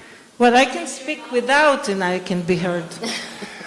So I wish I knew to commit to one trajectory. I will share with you my point of view, which is highly influenced or biased by what I'm doing in my life. I think there are 2 main directions. The first one is what I call insight-driven care, with the combination of automation. So I think that oftentimes when people talk about, you know, data will become the currency of the future, I feel that if there is one thing that in the healthcare is not missing, is access to data. What is missing is to make sense of all this data and to convert it to an actionable insights. So the ability to process intraoperatively data that is coming from many different sources and type of signals, to process them in a meaningful way and to convert them into an actionable insights, I believe it's a promising direction that integrates many of the capabilities that are developed. That's one direction. Another direction that I firmly believe in is in the automation of procedures and the development of surgical procedures. So I would encourage everyone who wants to be a player in the medical device area to think beyond the implant itself and to look at the surgical procedure, how to develop the entire workflow in a meaningful, efficient, effective, and with high user experience level. These are the 2 trends that I would think that, if I need to bet, will dominate the future. Okay, and Tamara, we're going to go to you. So talk to us about pharma. I think we all think that pharma is just GLP-1 now, right? Only diet is in the news. So apart from diet, what else is going to happen? Yeah, so it was very interesting to hear Ori's perspective about there's no shortage of data. So I'll cover 2 trends and maybe offer the large pharma perspective. So one perspective is internally to a pharma company. While it's true that there is no shortage of data within the pharma company, data that is based on years of experiments, years of clinical trials, years of regulatory submissions. One challenge that I feel all pharma companies are tackling is making that data AI ready, making sense of this data, connecting silo data to each other where it makes sense, right? Not all siloed data should be connected to each other. And in that sense, we are experiencing some move from point solutions to solve specific problems, let's say in med design or design of small molecules or large molecules or basically drugs, or better understanding human biology, to really addressing the foundational data issues. So that's definitely one trend in the drug discovery space.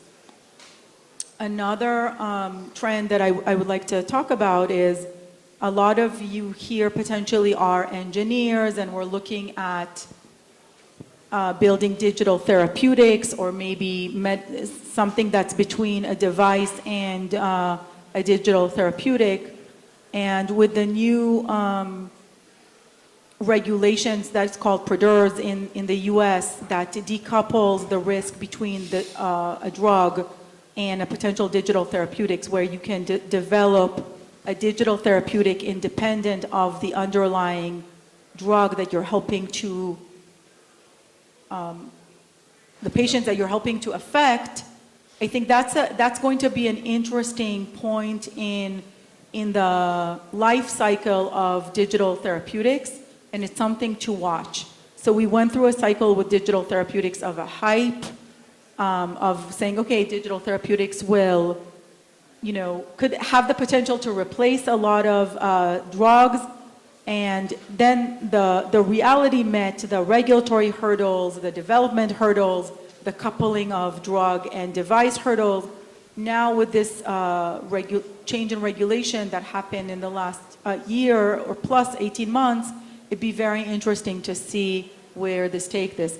And so Anya, that ties also to your GLP-1 story, right? Because all these patients and disclosure, we only have pipeline medication in GLP-1, so I'm definitely not the expert, but they'll need applications and digital therapeutics to accompany them. Those are just two trends that I'm seeing that are worth watching. This is so embarrassing. The moderator is the one making all the noise. I apologize. You need a more innovative call, ringtone, Anya. Well, we're going to have a new machine-human interface with Q, right? So next time it's going to sense me, but right now, no. But I also wanted to relate to that point you made, because there was a big, I guess, aesthetics conference in Paris this week. And I just got some news from there. And everybody was talking just about diet and GLP-1. And everybody was talking how you need digital tools to moderate that, how you need to make the weight loss slower, how you need to monitor what's happening to people. So I think I agree with you very much. This is going to be very interesting. It will be a good use case to prove or to test whether the change in regulation, the advent of the GLP drugs, and then the ease of use and the right applications, if that really creates a synergistic effect. And because I'm in the research domain, in the drug discovery domain, I'm certainly not an expert, but I'm watching. Yes, so actually of the people sitting here and the entrepreneurs here, we see quite a lot of digital applications, not as much as digital therapy as we could have. So I think if you're an entrepreneur or potential entrepreneur and you're thinking about a good idea, this is a good space to look at. We should look at this more, Mahmoud, and get Tamara on board here. Okay, you want to go now? I can. Okay, so I wanted Shiri to talk about something different. Because we all talk about innovation and we think about new products. So innovation in pharma, how do we get new drugs? Innovation in medical device, new surgical system. What Teva went out and did, and I was amazed, and that's why I want to talk about, they said there is more to innovation. There are many other areas like manufacturing, like logistics, even human resources. There are many areas where big companies need to innovate. And she will tell us about this, which I think is very unique and again opens opportunities for us here in East Jerusalem. Okay, so I want to relate first to your question from previously, and then I will jump into one of Teva's initiatives called RISE. So one trend that I can talk about, and Teva is definitely acting in that direction, is due to the competition growing in the pharma industry and cost of healthcare expenses coming up. We feel, and Teva is definitely active in this field, the two fields that really need innovation and solutions are, one, how to make the development of a drug or clinical trials more efficient and less costly. So means that the more you can skip some stages in the development of the trial, do it less costly, do better prediction of the success of a clinical trial. That's one field. And the second is to improve the user experience of taking a drug. For example, if you have a drug that is biologic and you can only take it with IV injection, then if you develop another formulation, and for that you need, of course, strong chemical capabilities and CMC capabilities, then you can take it in an oral drug. So Teva, for example, is very strongly active in the psychiatry space and taking drugs that exist in the market for many years, like risperidone and olanzapine, to treat schizophrenia and bipolar disorder, and have basically developed a sub-Q injection that you can take the drug instead of every day and even sometimes twice a day, and just go and do a simple once a month or once in every 2 months injection. That definitely something that improves dramatically the life of that patient and its family, especially psychiatric patients. They can't take a drug every day. They forget, they have good days and bad days, and that experience is really crucial for them. So in Teva Rise, we develop a couple of challenges, and we have a website. You can also take a look at it. Specifically, it's active in Israel, but those challenges, we address technologies from all over the world to use AI and technology in many aspects of the business, of the pharma business, not just to find the new molecule, but to enhance clinical trials, to enhance manufacturing, for example, supply chain reliability, to improve patient's experience when taking a drug. So the fact that AI is here to help us with large sets of data is something we can take into all the aspects of the business and not just to find the new molecule. We can use that endless pieces of information and future computing. Now we have advanced computing. In the future, we will have also quantum computing, and analyze those large sets of data that you have even in a manufacturing facility. You are manufacturing a drug for 10 years. You have the batches and all the systems tracking how the manufacturing process is working for 10 years. Of course, you can go analyze it and predict better where you will have supply issues, where you will have malfunction of one of the facilities. This is where Teva is now going, and we have published a couple of challenges where we invite startup companies to apply for that challenge and try to participate in pilots together with Teva. We have now one set of 7 challenges that we published, and we intend to do so with more challenges later this year and in the next couple of years. Yeah, and I think really for us here, this is an opportunity of combination of the technologies, not just pharma, not just digital, and there are people here who understand the global business and want to help. So bring us your ideas. And Mati, they talked about digital, all of them, because that's what the world is, right, today. So you're going to have to talk about what is this. I mean, you're doing drug discovery or helping the pharma companies because you have all those pharmas as your partners or as your shareholders. But talk broadly. How is digital transformation changing the healthcare?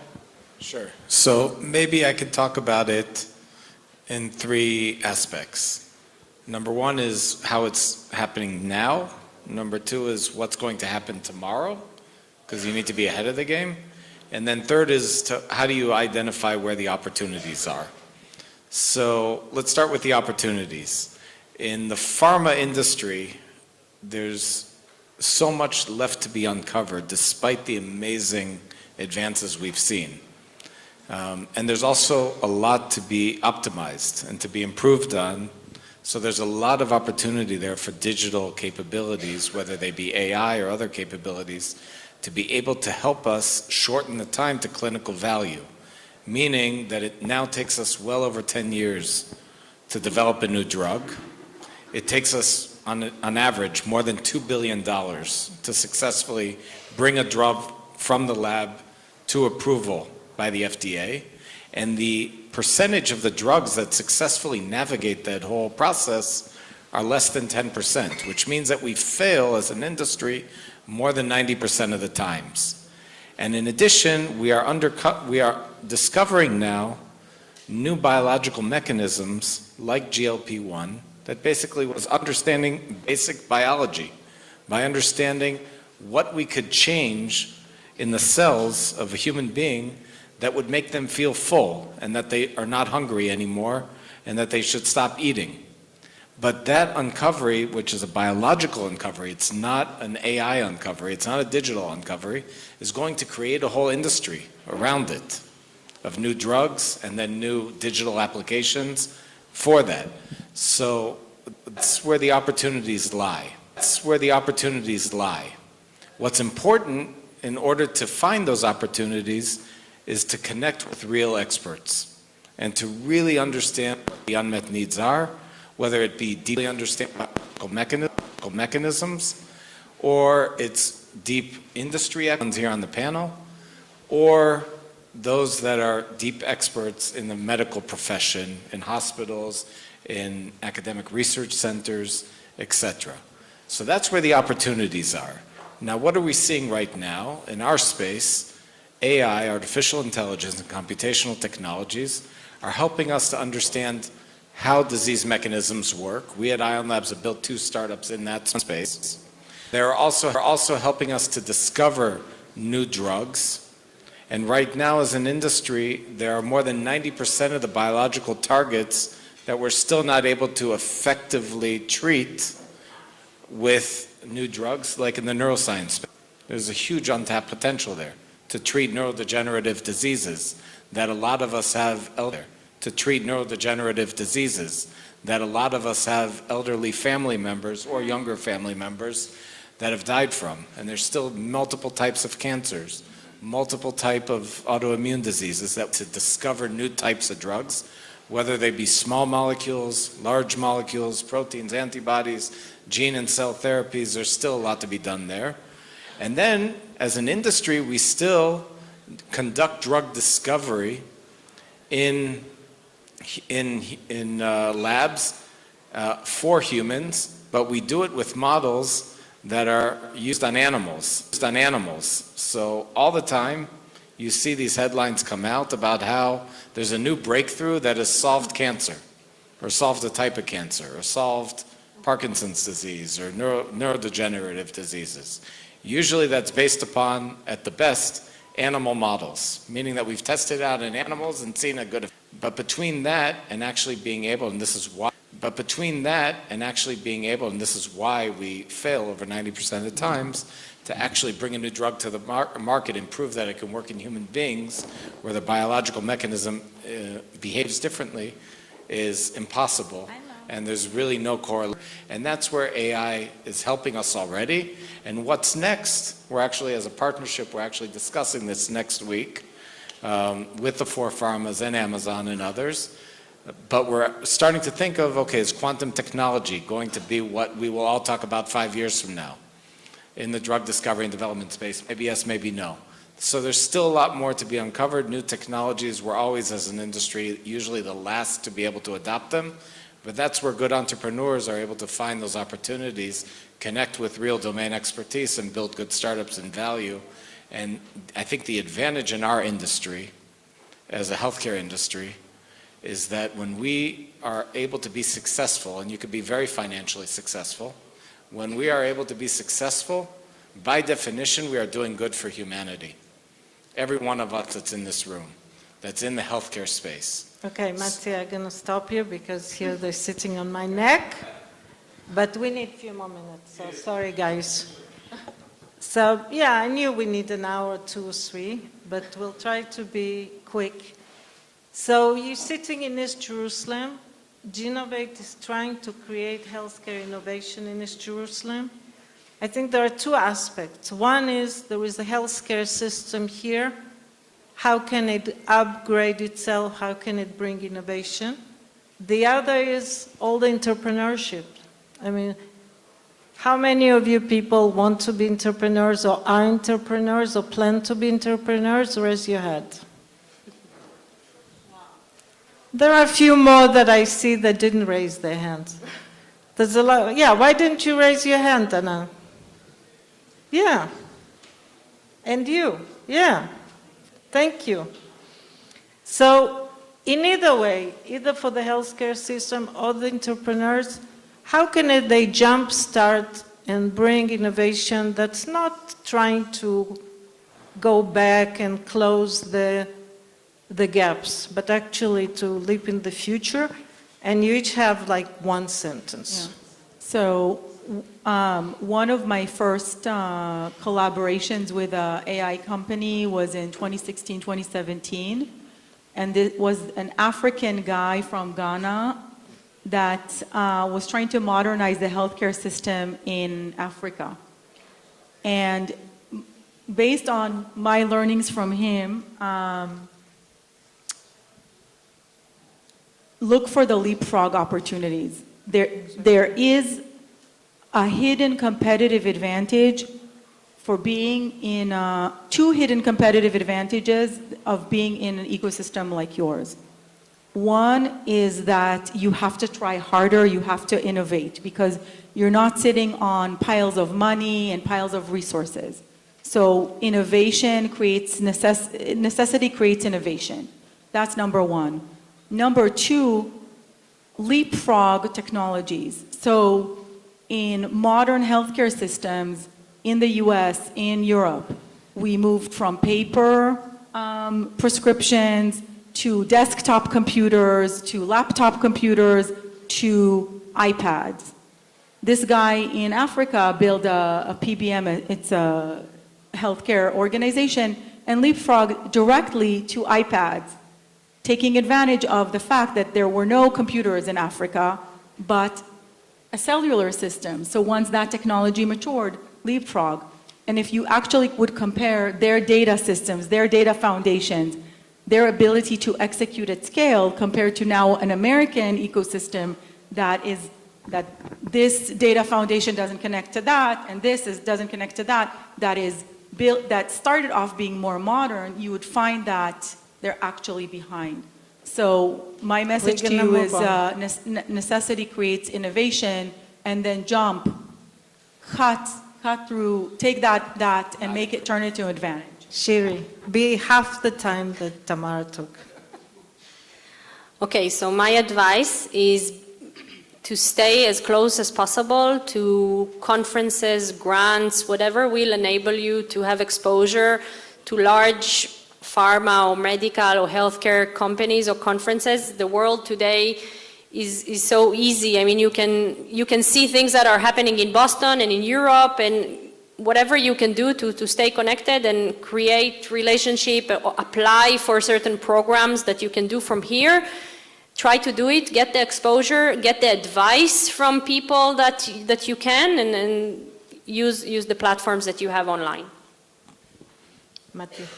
So the mecca of the pharma industry is in Boston. We all know that. What's the good news is that 40 years ago, Boston, the Kendall Square area was swamplands, which means that it's possible to build up a great ecosystem from nothing. What you need are the people and the leaders that will do it, in my view, because we have great science, we have great technology. What we need are people that are going to do what Tamara and Shiri already said. They're going to get out there, they're going to find the leapfrog opportunities, they're going to be the Mahmouds of the world, they're going to connect with the Amirs from Hadassit and the others here from Jerusalem to create an ecosystem here. They're going to get out there, they're going to find the people that will invest in them, and they're going to leapfrog, and they're going to be able to make this happen. I have full confidence that in Israel we will make this happen, and that Jerusalem will be a central part of that. I will say four things. The first, 26% of the clinicians in Israel are Arabic. 42% of the new doctors in Israel are from the Arab community. 70% of the pharmacists are from the Arab community. You are sitting on a huge human capital that need to be used in an effective way. And don't underestimate it. That's number one. Number two, be mentally prepared to a long journey. There are no shortcuts. So everyone who will tell you, just come with a good idea and the magic will happen, forget it. Not in my, at least not, this is not my story. So surround yourself with partners that you enjoy working with, knowing it's going to be an eventful journey. The third one is professionalism. So we often think that if we just come with a good idea, the rest will be done. There is no compromise on real professionalism. The way you present it, the way you manage the R&D, the way you communicate with others, stick to own this hill of professionalism in your organization.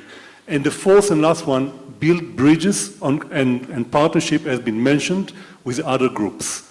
I think that these four elements will help to make the process. It may not be short and tomorrow, but I think it will pave the road to where you want to be. What he said.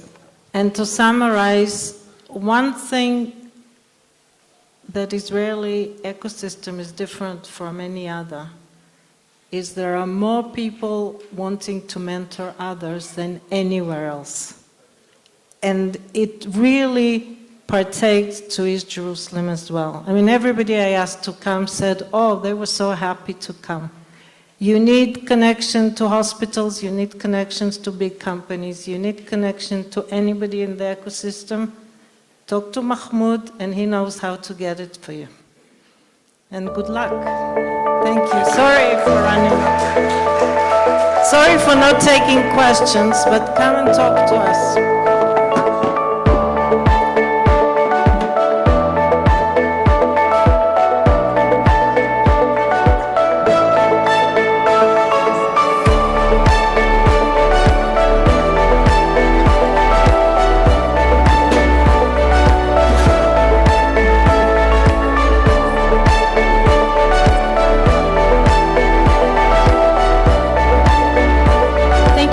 For our panelists. Now we're going to have 30 seconds for the QR.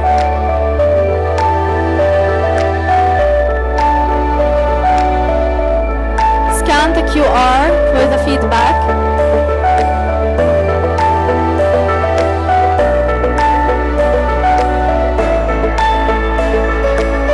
Now we're going to invite our Genovate startups for their pitches. Let's welcome Dr. Ismail Salam.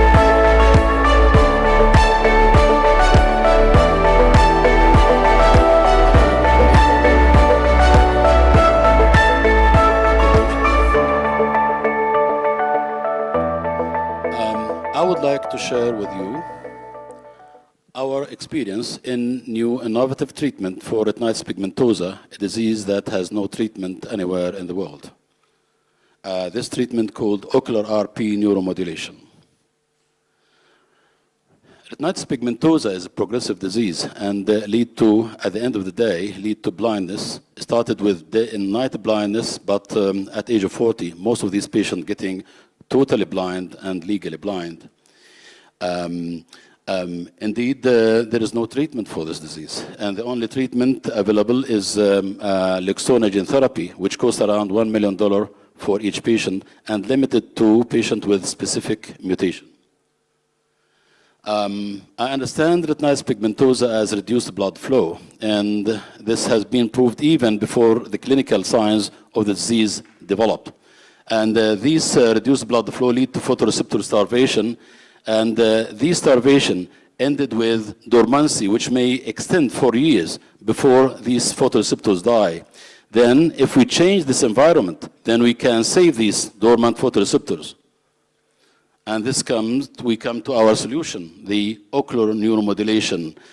Ocular neuromodulation is a non-invasive treatment that stimulates the trigeminal nerve, ophthalmic nerve in particular, in order to increase blood flow and then can break down the cascade of the disease.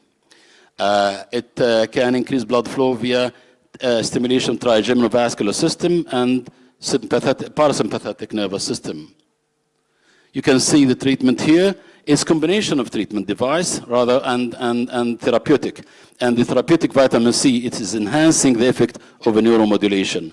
So we give vitamin C followed by nerve stimulation for 1 hour for couple of weeks.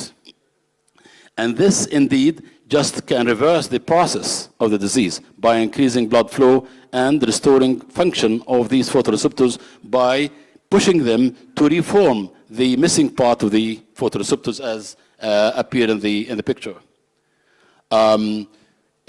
We moved from theory to clinical trials. We proved this in a clinical trial involving 40 patients and running for 2 years and published recently in the International Journal of Retina and Vitreous.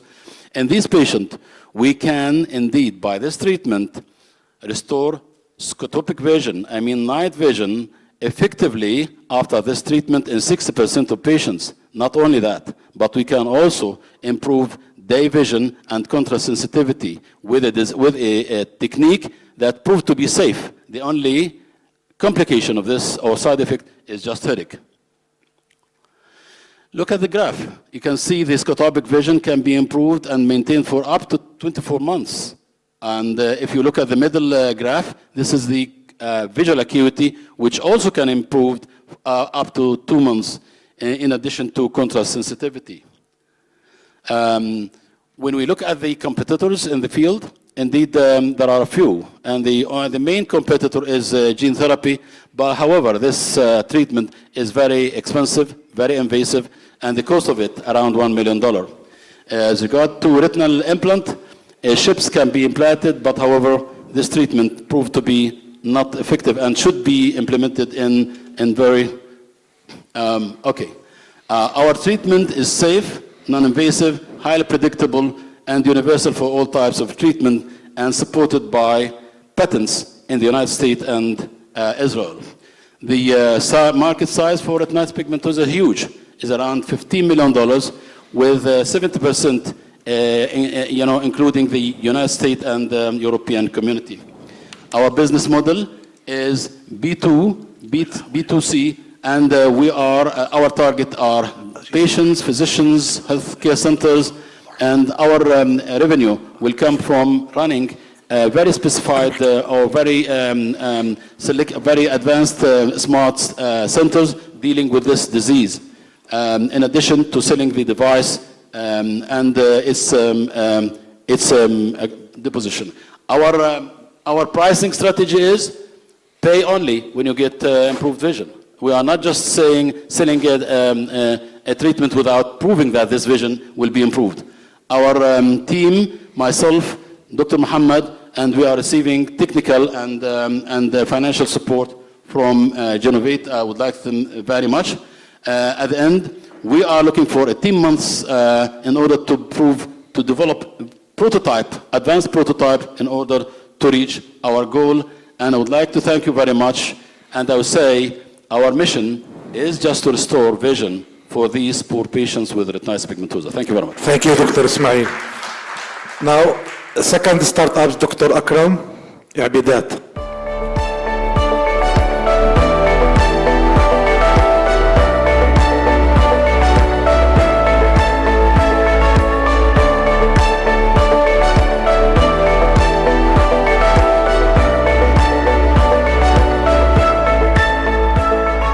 Every year, there are 20 million new cancer cases, causing over 9 million deaths globally. Engineered cell therapies have revolutionized blood cancers. In this type of treatment, we isolate white blood cells from the patient. We engineer and expand them in the lab, and then we reinfuse them back to the patient. In the case of blood cancers, these therapies, there are no physical barriers between the engineered cell and the cancer cell. They can easily detect and eliminate them, and thus achieving remission rates above 80%, a rate that we can't see in any other treatment for cancer. In the case of solid tumors, such as lung and colon cancers, these therapies cannot readily cross the bloodstream to effectively reach, infiltrate, or persist within the hostile tumor microenvironment. And we at Triasite are going to bring these therapies, these same therapies, to solid tumors. Who are we, you may ask? So this is myself, Akram. I have 10 years experience in immunology and immunotherapy development. This is Professor Cyril Cohen. He is the chief scientist of the company, and he leads the tumor immunology and immunotherapy lab at Bar Ilan University. This is my brother Ahmed. He's the CEO of the company. He has 15 years experience working with pharma companies, management and operation. And a lead of AI that will join the company and will be disclosed soon. Triasite is a pre-seed biotech company. We are utilizing AI and genetic engineer to develop next generation cell therapies. By making these therapies accessible across all types of solid tumors, we are offering a new hope to millions of patients worldwide. We call our receptors HEP receptors for homing, infiltration, and persistence. These are designed using AI and genetic engineering to enhance the homing, infiltration, and persistence of the engineered immune cells. And it's designed as a plug-in module that can be easily integrated into genetic constructs for in vivo T-cell engineering. Our cells are designed to detect specific molecules secreted by the tumor into the bloodstream. These signals will trigger migration and infiltration of the engineered immune cells within the solid tumors. Upon arrival, our cells will be able to recognize and eliminate cancers. Our beachhead is colorectal cancer. In the US, there are 155,000 new cases every year, creating a potential market of 30 or more than $30 billion. Our aim is to using a single treatment of our engineered cell therapies to achieve remission rates above 80% in this indication, similarly to the blood cancers. These are the expression levels of our leading target in cancer tissues in red compared to healthy tissues in green. You can see that it's barely expressed by healthy tissues, but it's expressed in different cancer tissues, especially in the colon. And here to the right, we can see, zoom in on the expression level in cancer in red compared to healthy colon in gray. And clearly the levels are significantly enhanced. We took this compound secreted by the colon and tested its effect to enhance migration of our engineered cells in test tubes in vitro. And we were able to demonstrate that the presence of this compound enhanced the migration of the engineered cells by 2.5 folds compared to the non-engineered cells in blue, which means that equipping the cells with HEP receptor will enhance the migration of the engineered T cells. Our overall goal is to bring this therapy to all types of solid tumors, which is a market that is currently evaluated by $170 billion. Our business model is to partnership with strategic partners to develop our therapies internally, and we are also open to license our technology to companies that are developing non-compete cell therapies for solid tumors. We will be soon, in 2 months, starting raising our seed round. We are aiming to raise up to $7 million in order to show in vivo proof of concept of 10 times enhanced cell migration and infiltration in vivo, which means in animal models. Thank you very much, and I look forward to connect with every one of you. Thank you, Dr. Akram. Third startup, LimitX, أمجد الشرفاء.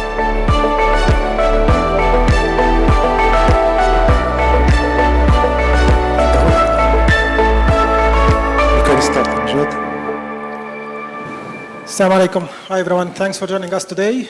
I will present for you our startup LimitX. So LimitX is a pure disk intelligence platform that will give the medical facilities more visibility and control over high-risk medications. Once we talk about opioids, we are referring to a strong pain relief medication which is given in different clinical settings, which is like cancer or post-surgeries, and these medications is known as risk dependence once it's not properly managed. So the story behind LimitX, we are facing every day new cases in medical centers. I witnessed a wife requesting to stop the opioid chronic medication for her husband due to his absence or disengagement with the family. So today, opioids and controlled medication management is fragmented. Providers prescribe, pharmacists dispense, regulator audit, insurance pay, but no one can see the full picture of the patient risk in real time. This is causing misuse, causing medication diversion, doctor shopping, and we can see, based on WHO, we have more than 500,000 opioid-related deaths, and in US only alone, they have spent $1.5 trillion on opioid treatment only. So LimitX is divided into three main components. The first one that will calculate the opioid exposure scoring based on morphine milligram equivalent, total opioid days supplied, overlapping, number of prescribers, number of pharmacies. And the second component will be using the NFC intake tracking that will calculate the behavior score. And the third component will calculate and combine the both scores together and will give us indicator if the patient reaching his maximum daily allowed or not. So how LimitX work? It starts by collecting and ingesting the data from the prescription and dispensing, and this all will come into a pool that will calculate the exposure score. And then the NFC medication intake tracking will give us the trend and will give us any like poor adherence, missed doses, overlapping. And at the end, we'll have the composite score that will calculate and combine the both scores together. And all this will be shown as a dashboard in all the stakeholders. So opioid safety, it's not only a clinical problem, it's also a global market opportunities.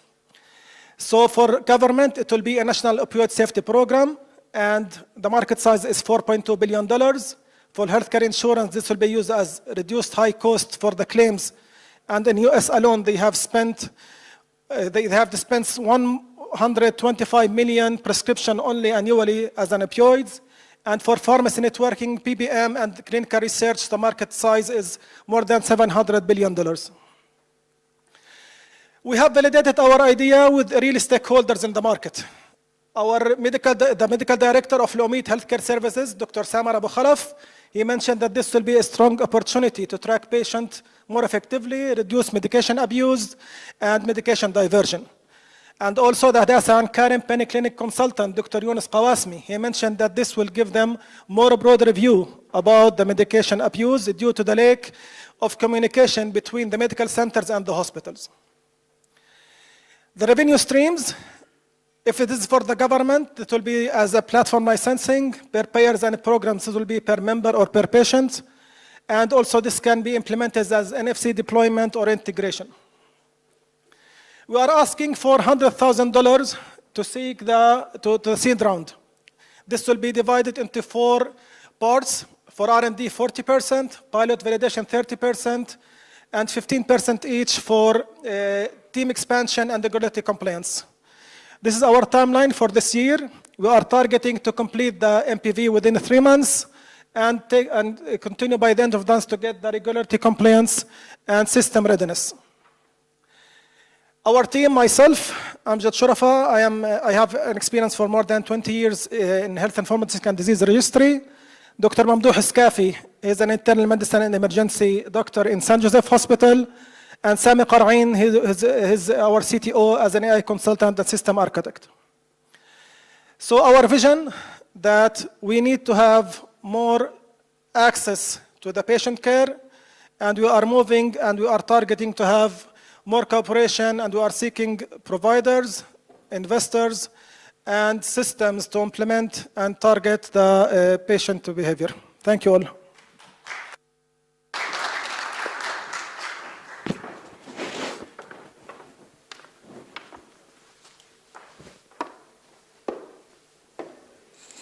Thank you so much. Bringing innovation into hospitals. This is our title for our next panel. Let's welcome moderator Dr. Ayman Zaghal and our speakers, Professor Khaim Lutan, Professor Rami Qilan, Mr. Daniel Rabina, and Dr. Murshid Farhat.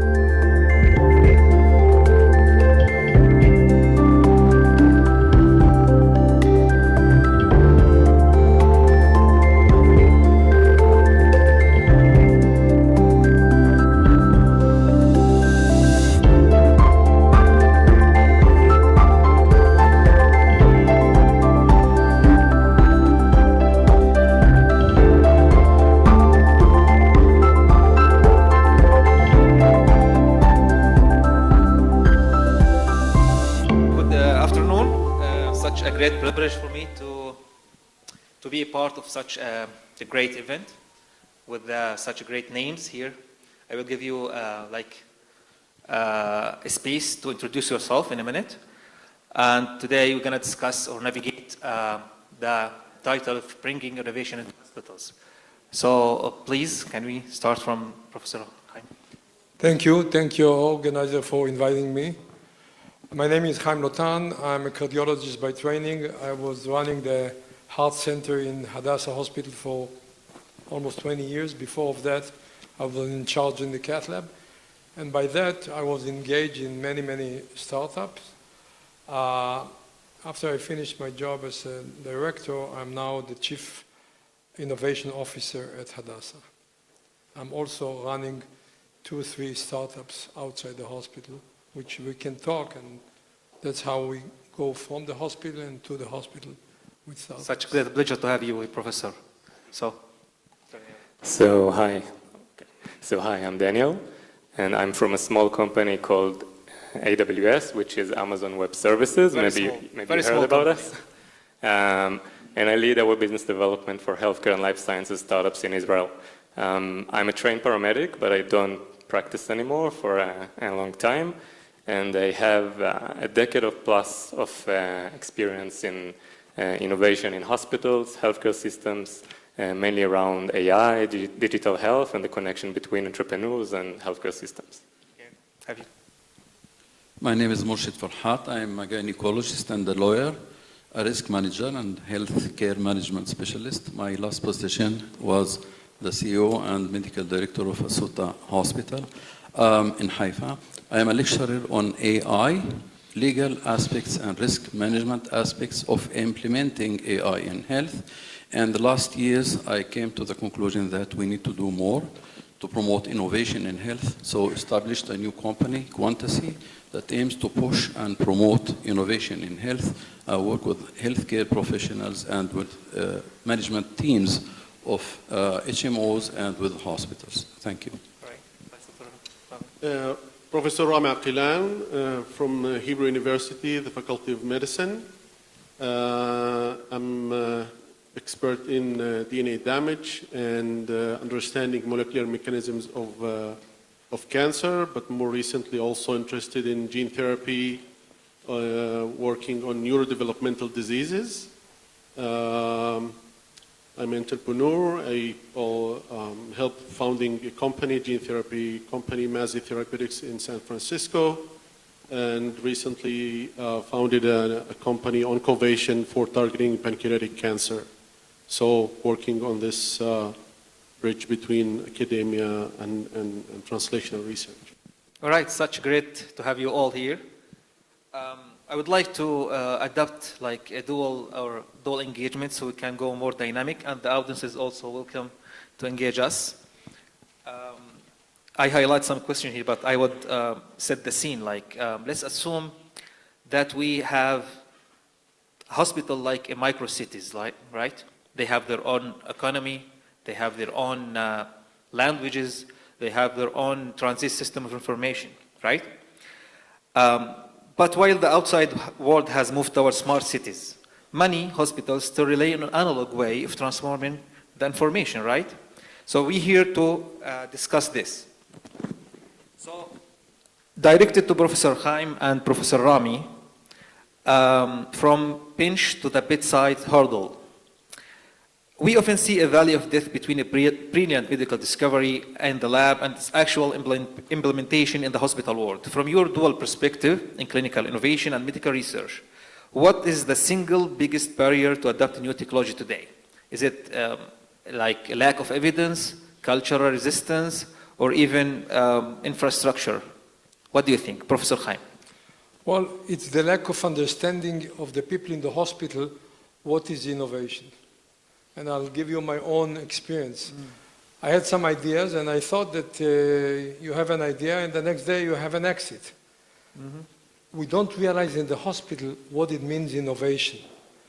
And innovation is a subspecialty. I did some innovation in the early days. Luckily, I failed in everything. And I realized that you have to go back to school to learn what innovation is. Because a physician thinks that you can do innovation. You cannot go and finish medical school and be a brain surgeon. You cannot be a physician without any understanding and do innovation. And I went back to Stanford. They have a wonderful system there, which is called Biodesign Innovation. It takes engineers, physicians, business people, and they make the team. And to be successful, you need a good team, which you don't have in the hospital. And it took years to understand in the hospital that if you have to be successful, you need to build teams within the hospital. Only in the last 10 years, a lot of hospitals in Israel and around the world understanding that actually the ideas are coming from the hospital, but nothing initially was from the hospitals. Now they understand that it's a big business. They understand that you have to build a team. We started in Jerusalem a biodesign team where we take students from Hadassah, physicians, bioengineers from the Hebrew University, business people, give them unmet needs, form teams, and then you can be successful. So I pass to Professor Rami. What do you think? Do you agree with that? Yeah, I do agree, but I'm coming from the academia side, and trying a lot to initiate these collaborations between the researchers and the medical side. So I think there is one very important element and pillar here where we really need to make sure that the physicians at the hospitals, they understand the molecular basis of the diseases. And this is where we come as academicians and trying to invest as much as possible in order to equip the physicians with these more basic mechanisms, roots, and elements of what is this all about. It's only when we understand these basic mechanisms, it will be much easier for us to translate to the next level and to make the innovations. And here I want to emphasize that for us as a community, for example, in East Jerusalem, it is really required and mandatory to have our physicians, our medical doctors, to also get exposed to research and molecular basis of diseases. I mean, I know that in residency, always in the, at the Hebrew U, but also I think in other parts of Israel, they give the physicians a 6-month internship to do in the research. But this is the 6 months where they spend not in the lab, because they are overwhelmed with their clinical work and they just want to write this report and finish this mandatory. But I think this is a big mistake, and this is the opportunity to get engaged. We have this MD, PhD program at Hebrew U, but I'm sure in other universities and in the world. And this is the best outcome you can get from a physician when he or she thinks as a researcher too. So I think this is a very important barrier. There are certainly other barriers that we can think, but understanding the biology behind this disease or this element that you want to fund and innovate is very, very critical. So if you have the power to change like one barrier, is that what you focus on? Well, from my perspective, I would invest a lot of it. Of course, there are other perspectives which I totally agree with. Yep. But I think this is a very central element that we, as a scientific community and entrepreneurs, want to make sure that this is a path, a track that we take forward. That's interesting, yeah. So let's pass to Danny Rapina and Murshid Farhat. From, let's say, innovation in 2026 is not just about a new medical device, right? It's about data, it's about AI. So, Daniel, please, from a cloud infrastructure standpoint, and Dr. Farhat from an AI-driven startup's perspectives, how do we ensure that hospitals have the digital backbone necessary to support those innovations without compromising patient privacy or creating data silos that no one can access? Daniel, please. Okay, Moshe, do you want to start? Okay, so I will let you discuss all the legal and the patient side, and I will stick to the technological aspects. So I think basically what we see now is that you can't really develop a new medical product without some access to real-world data. I guess that's what this question is about. Right. So what we see is that the pace of change and the pace of integrations to external products gets like faster and faster. And in order to do that, we need to take a legacy system, which is a hospital, and take it 20, 30 years forward in time into a place where it could easily integrate and to be scalable in its infrastructure, compute infrastructure, in order for it to really connect with external, for example, Gen AI tools, which is now the current hype. In order to do that, usually what happens is that the traditional IT need to transform themselves from operating locally to operating on a larger scale operation, and this is something that companies like ours do, but others also. And then you can provide central governance for your data lake in order to both control the privacy, security, and the ability to integrate with external products, and that's the most technical thing I think you'll hear in this panel, and Moshid, to you. Professor Moshid. Thank you. It's really a great question. First of all, I think that the managers, the leaders of hospitals are lagging behind. They are not aware enough that they have gold in their hands, which is data. Data is the new petroleum of the world, because companies developing AI algorithms need real data. They need our data of the hospitals. I agree with Professor Lutan. Our leaders in the healthcare system are not aware enough, at least part of them. Now, making this data available, okay, for AI companies, okay, is very important, and I believe it is the new economical growth engine for hospitals. Selling services for Kupat Hulim is the past. The future is commercializing the data. And this is our contribution to developing the healthcare, not only for getting paid for it, but there is a big barrier. The first one, the awareness. The other one, we must protect this data, and we are not there. We are not there. I teach about the legal problems of using AI in health. If there is a claim against a hospital, whether the hospital used or did not use AI, how do you defend this case? It's very complex, and we are not there yet, but in the States they do, okay, in the United States and some other countries, it's a big challenge. So, our data is not protected enough. We must do something about it. First of all, the regulation is not there. The regulation is lagging behind in Israel and in other countries. And when it's protected by regulation and by security systems, we must make this data available. We had some experience when I was in Asuta, the CEO and medical director in Haifa. We used our data, video films of the operations with Amazon, with a great project.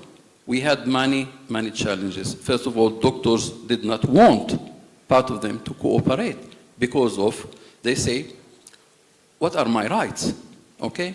You develop AI algorithm, it will be commercialized, so where am I as a doctor? I contributed these 200 operations, bariatric or other, okay? Which the rest of the patients?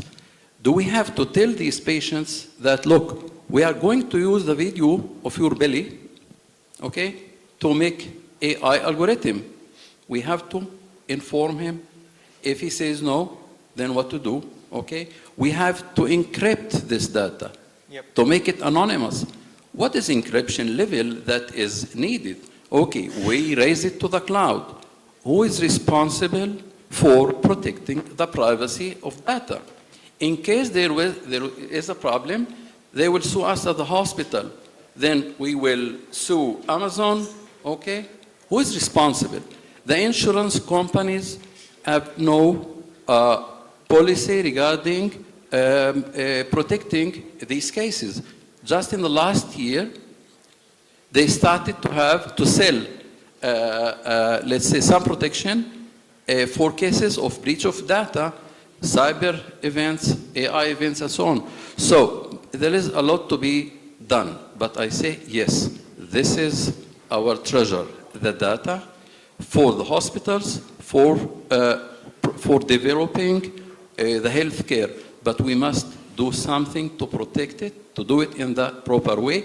But the main one is raise the awareness of the leaders of the healthcare about the important use of data, the value of data. I think this is the new petroleum, really. We are not there, but this is the case. It is the growth engine of care. Let's use it. I would like to add like a small comment.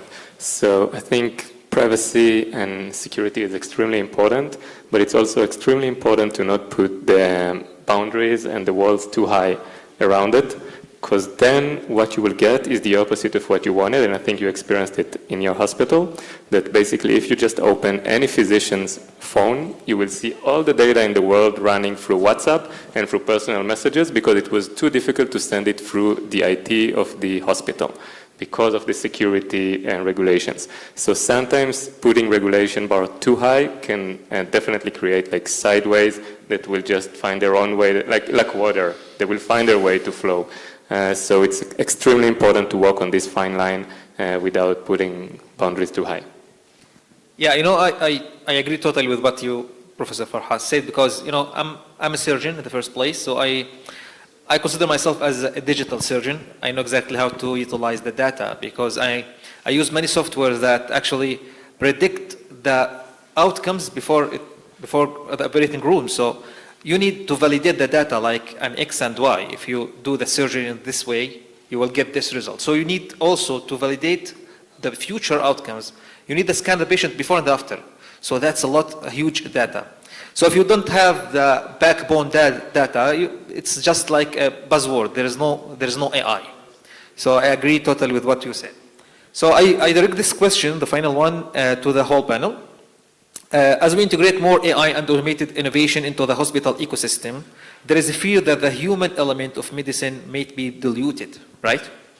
How do we ensure that these innovations actually augment the doctor-patient relationship rather than becoming a screen that sits between them? Especially, how should we of medical professional to work alongside these technologies? Professor Chaim. Well, as I mentioned, we have programs now at Hadassah which are training the physician.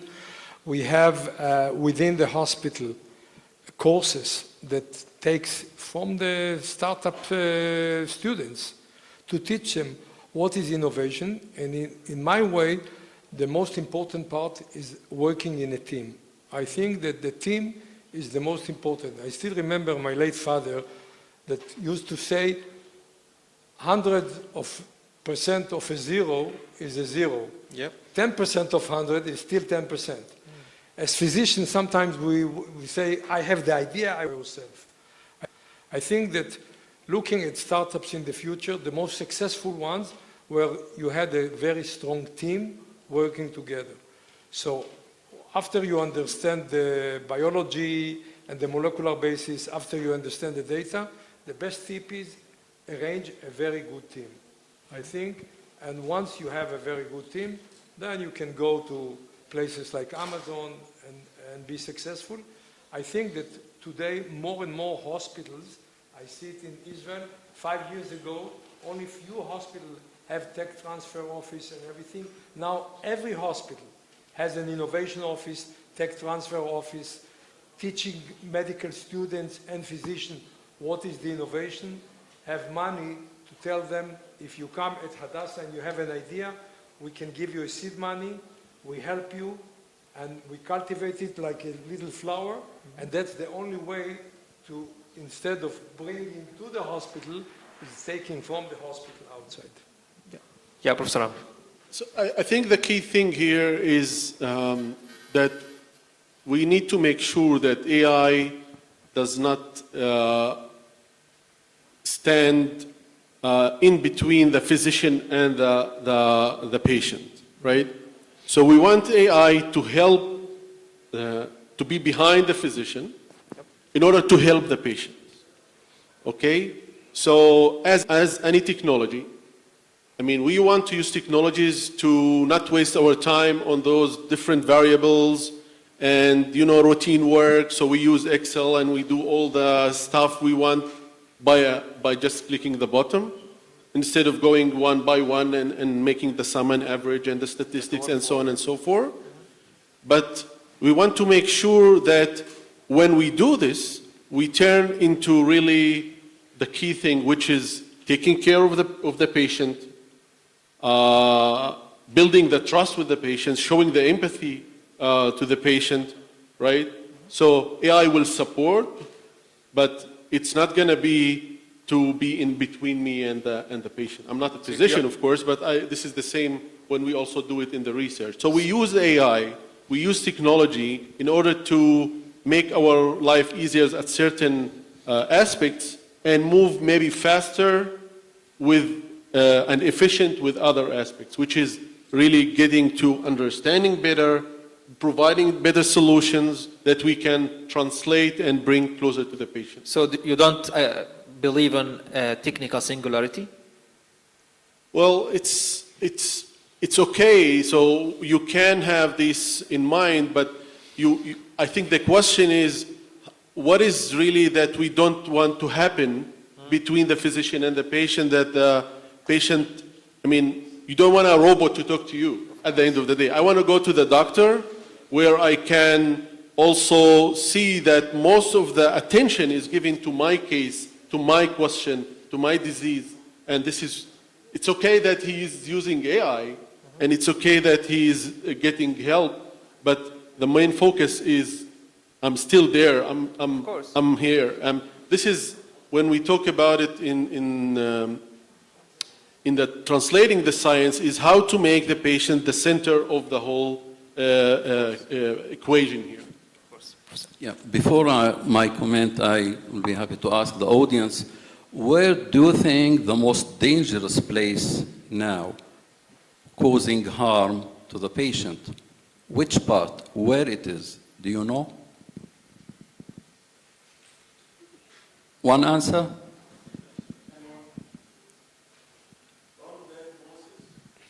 Where? Wrong diagnosis. Maldiagnosis, you mean? Okay. As a doctor, a lawyer, and a risk manager, I tell you, it's in the brain of the doctor.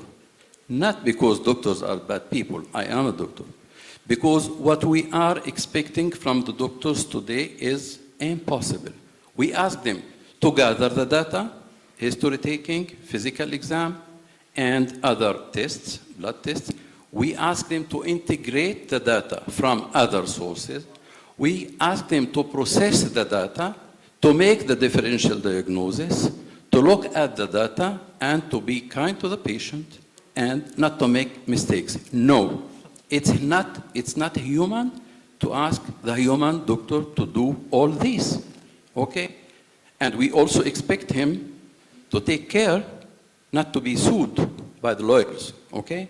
So defensive medicine. So what I think is that using AI will help the doctors to free their time to interact with the patients. I am the AI, I will do it for you, doctor, okay? Help you to gather the data, okay? Integrate the data, process the data, okay? Don't miss taking history about some important parts. Don't miss the physical exam or part of it. Don't miss the last blood results before 2-3 months that you did not see. Don't miss one of the important differential diagnosis. And then what is the correct plan? I will take care of you. I am AI, your co-pilot. Feel safe with me, okay? I will free your time to be a human to the patient. So the interaction will be much more human to human. I don't think there will be a problem with using AI. On the contrary, it will make the medicine much more safe, and we expect the doctor to be a good user of the AI, okay? Use this co-pilot, okay? And free your time for making like quality assurance on the AI. This will be a new profession. Now, you don't know if the AI is doing the right job or not. There are mismatches of the AI algorithms. there are AI hallucinations. If you don't know, sometimes the AI hallucinate. Bias as well. Yes, when you know as a user, as a doctor, if the AI is hallucinating or if the algorithm is mismatching. So the new skill of the doctors will be to be a driver of the AI, a supervisor of the AI, to be a good user of the AI, then you will be a much, much better doctor. As a doctor, I tell you, I wish there was a co-pilot AI taking care of me. I will feel much more safe. Thank you. All right. Mr. Daniel, you have 3 minutes to elaborate. Great. So I think what we will see in the near future is that the AI is moving from being the co-pilot to us being the co-pilot of the AI, which is already starting. So currently we expect the AI to assist a physician or a nurse or a team member to do something, and later on the AI would be at the front and we would be the ones that are just guiding the AI to do whatever they want or need to do.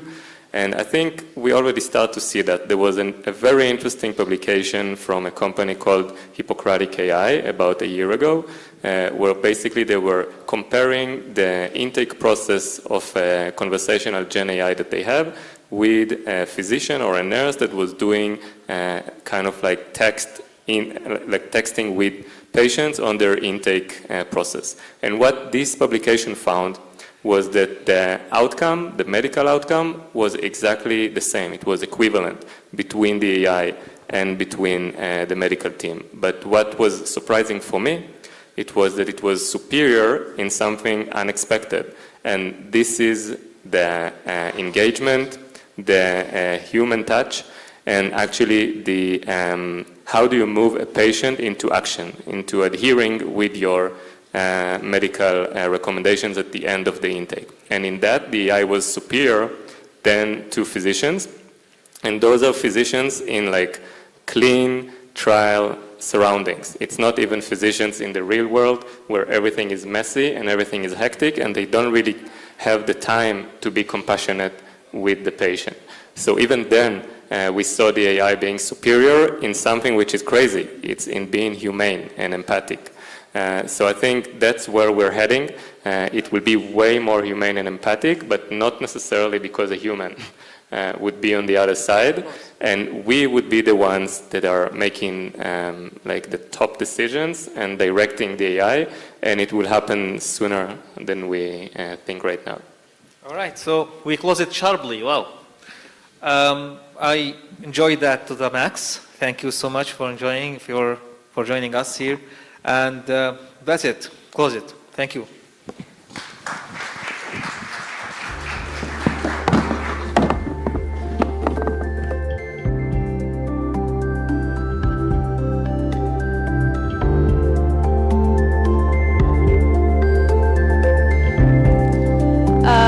Hello. Thank you, our panelists. We're going to have 30 seconds for the QR for your feedback.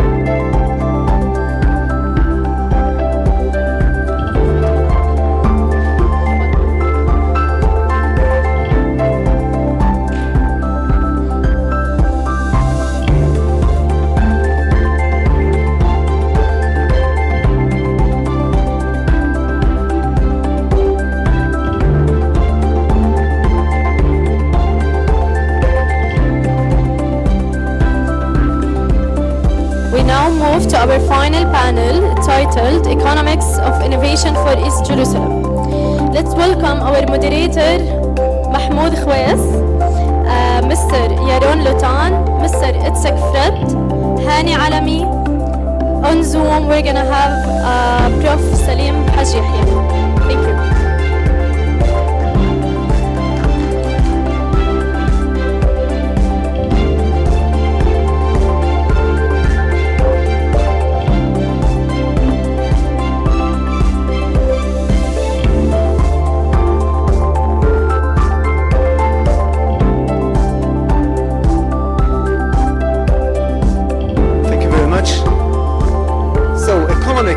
Of innovation for East Jerusalem.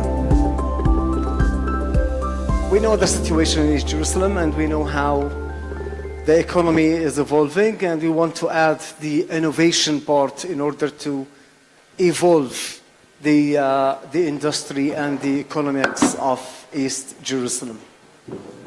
We cannot do it alone because of many factors such as the human capital, the investment, the money, the minds, the support from the private sector and the government. So we have all these factors that we need to look at in order to bring innovation and to have a real economy, especially in the health sector, that is relying innovation. And here I want to mention only two things actually, that in my opinion will bring innovation, clinical trials, and startups and exits. Those are the only two things that I can think of, but this is why we have the great minds with us. I want to introduce Itzik, Fred from Takwin Venture Capital. I will leave it for you. Please introduce yourself and tell us a little bit about Takwin. Hello, guys. Thank you for having us here. It's really a beautiful event and respectable. And Takwin is a venture fund that we started 11 years ago. It originally originated from Erel Margalit from JVP. We have one of his partners here, Hanan, and Chemi Perez from Pitengo. And the key person that started it is Imad Talchami, the founder of Babcom, and I'm the general managing partner of the fund from its foundation. We are already running the second fund of Takwin. We're managing over 100 million shekels. And the purpose of Takwin is to invest in high-tech companies that involve Arab entrepreneurs in Israel to help the Arab entrepreneurs in their first steps, making investments at the earliest stage possible. We are, as I said, already running the second fund. We were ranked last year by a British magazine that covers early stage fund as one of the best 5 funds in Israel in early stages. And we invested in 15 companies. Most of them are very, very advanced technologies.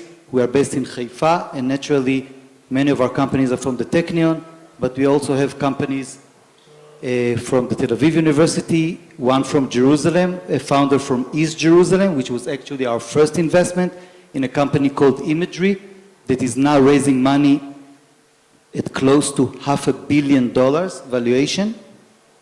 And this is us in a nutshell. Thank you very much. I will move it to Mr. Yaron Lotan. This is yours. From Bird Foundation, one of the anchors for developing the high-tech and the innovation in the Israeli ecosystem. In 1996, I believe, you started. I will leave it for you. Tell us more about it. Thank you. Okay. Thank you, Mahmoud. Thank you for inviting me, and thank you for being here. The Bird Foundation is actually around since 1977, so it's we're going to be celebrating 50 years of existence next year.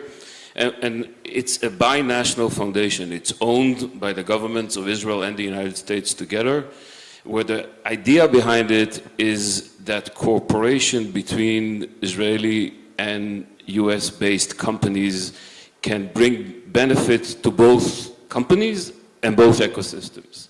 So what we do is we fund projects that are submitted by 2 companies. It's always 2 companies that have to submit a project together, and the projects are supposed to be about developing a product, so it has to involve innovation, but with a very strong commercialization focus. So innovation that leads to commercialization.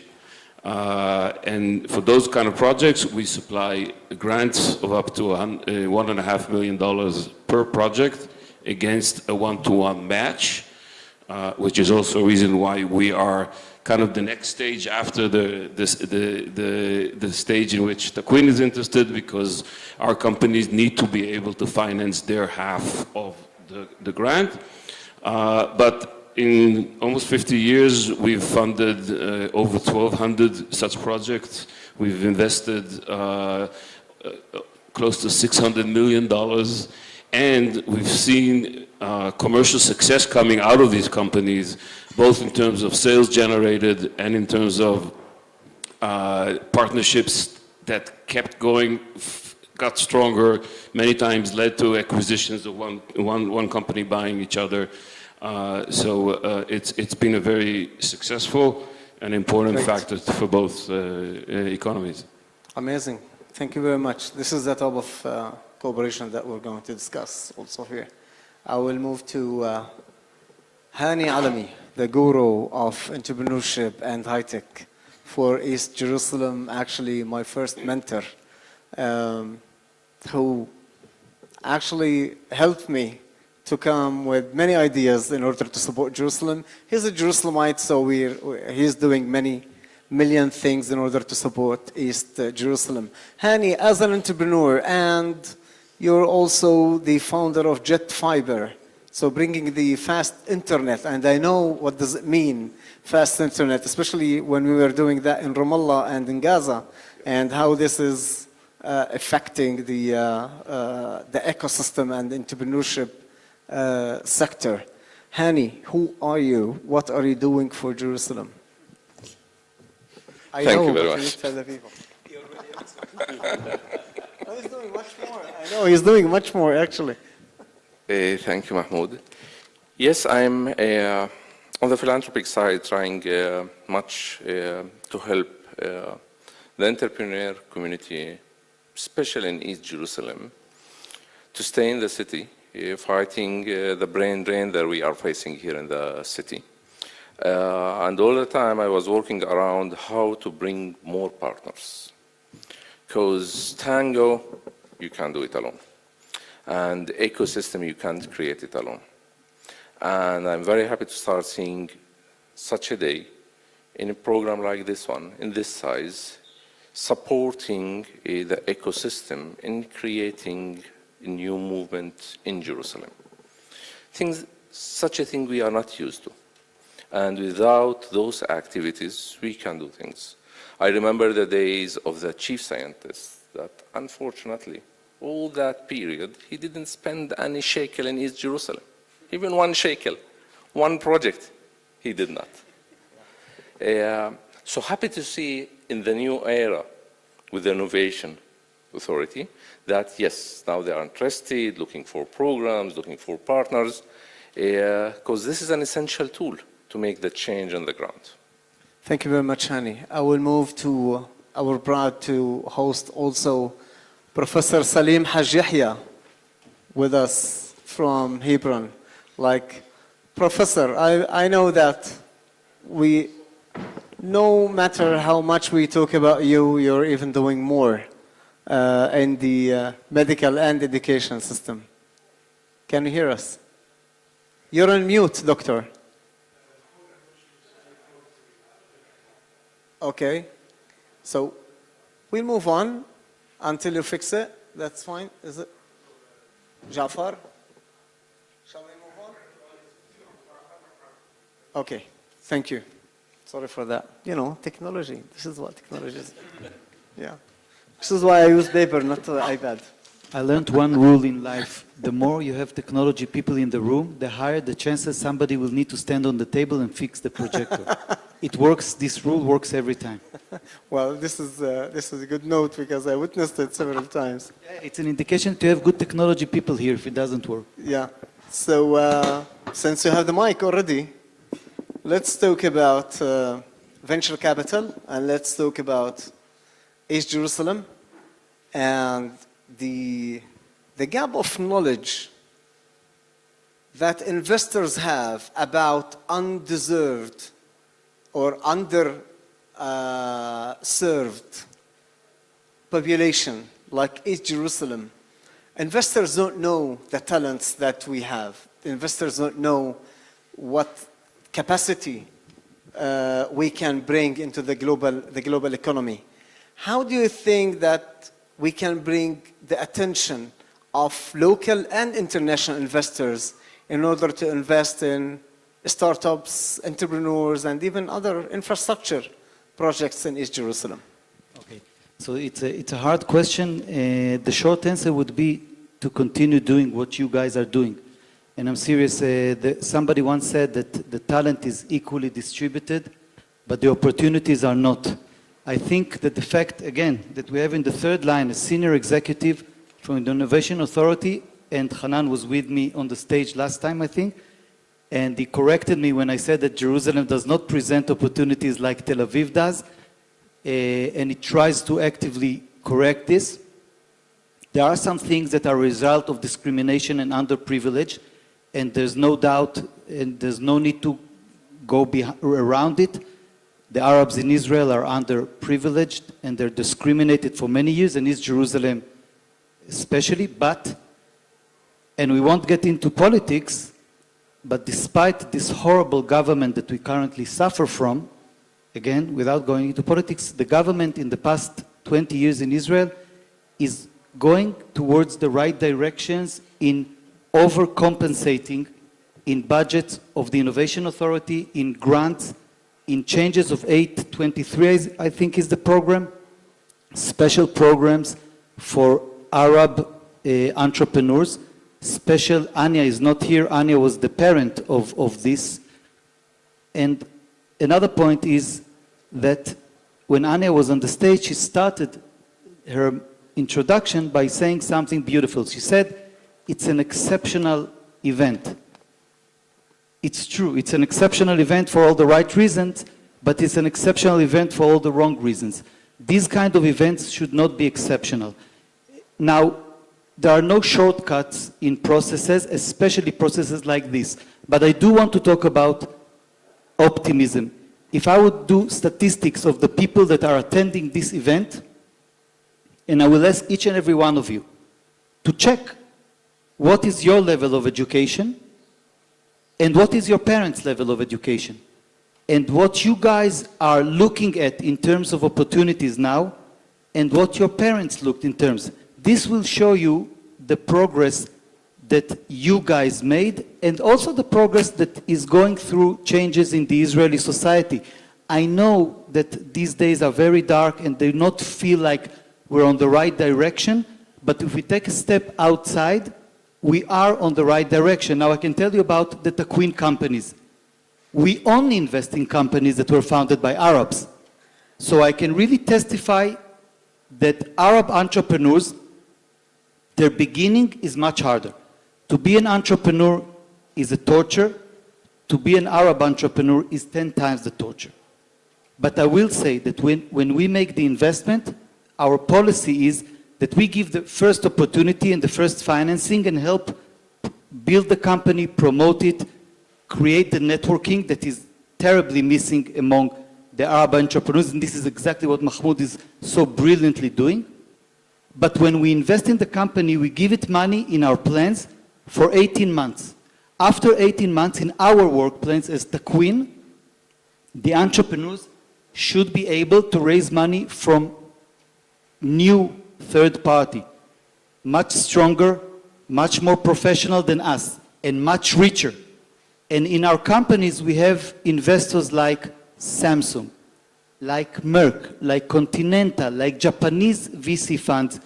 And I can proudly say, as a parent of these companies, I can proudly say that they married with bigger and more talented people than we are.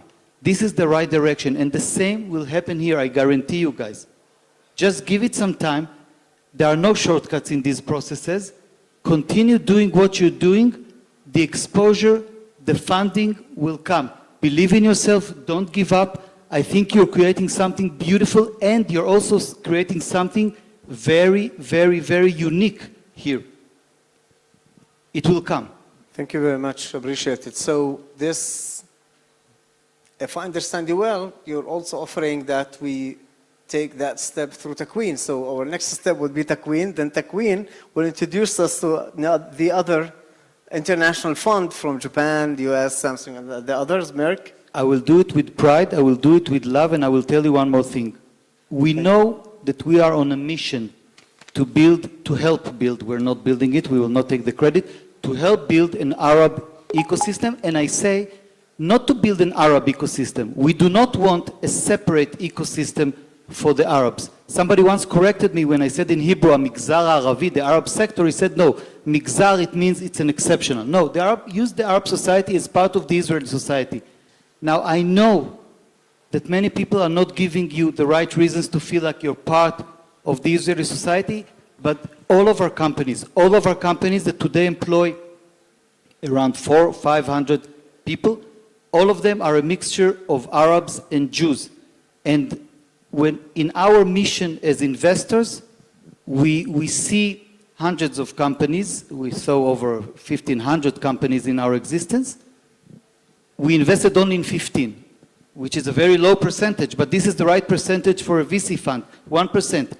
But we still help each and every fund, each and every company that steps in our doors, if we can help it. Even sometimes by giving somebody an advice that his idea is not the greatest, is also helping him. Yes, thank you. Of course, I see many women in the crowd, which is also a great thing. Of course, yeah, we're proud of all the women here in the crowd. Chapeau. So, Dr. Salim, can you hear us? Yeah. Yes, well, thank you very much for joining us, and we're very glad that you're here with us. I believe you are more famous than me just to introduce you. I will leave the space to you to introduce yourself and tell us a little bit about yourself. I'm sorry, but I can't hear you. I can hear you only from YouTube, but I can't understand a single word through the Teams. I might need to get back to the YouTube. Just ask the question, make your comment, and I will get back to join the Teams. Okay?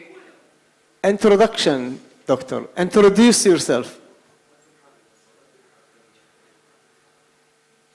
Okay, my name is Salim Haj Yahya. I'm a heart surgeon by profession. I graduated from the Technion almost 30 years ago, and I had my specialty in cardiac surgery in Tel HaShomer. And I became a senior heart surgeon at Tel HaShomer in 2002. Then after that, I relocated to the UK. I became a senior researcher at the Imperial College and a senior heart transplant surgeon at the Royal Brompton Harefield Hospital for almost about 4 or 5 years. At that time, I spent a lot of time on medical innovation, in addition to surgical innovation, transplant innovation, such as developing techniques, surgical techniques, introducing biotechnology and its implication in healthcare settings. Also, a lot of joint academic work at the Imperial College. In 2010, I was recruited by the Scottish government to lead the Scottish National Heart Transplant Program. And at that time, that was the beginning of establishing the implant of the first artificial heart, which has been done in Scotland. And that was a technology that it was relatively in its infancy, and we were one of the few surgeons worldwide to have these techniques and expertise. And then I had the privilege of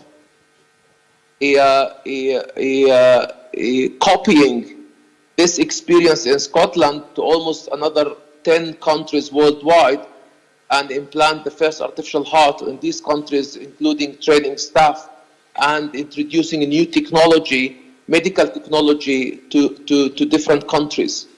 In 2014, I took the responsibility on establishing the first university teaching hospital in the West Bank and leading the development of the Faculty of Medicine. In the last 5 years, I also took pride in establishing the Faculty of Medicine at Hebron University. I operate in Herzliya Medical Center for the last 2 or 3 years, and I'm professor at Glasgow University. I've been a chair at Bristol University as well. That's my career. Wow, thank you very, very much. That's very impressive. And if I may add, you also established the new medical school at the Hebron University as well? Yes, yeah, definitely. Yeah, I established the the new faculty of medicine at Hebron University, and I'm working very hard also to establish for them a new university teaching hospital. And I've done a lot of hard work in approving the land, a lot of professional work, and when the work has already been completed, and we have donations and funds to build a new university teaching hospital.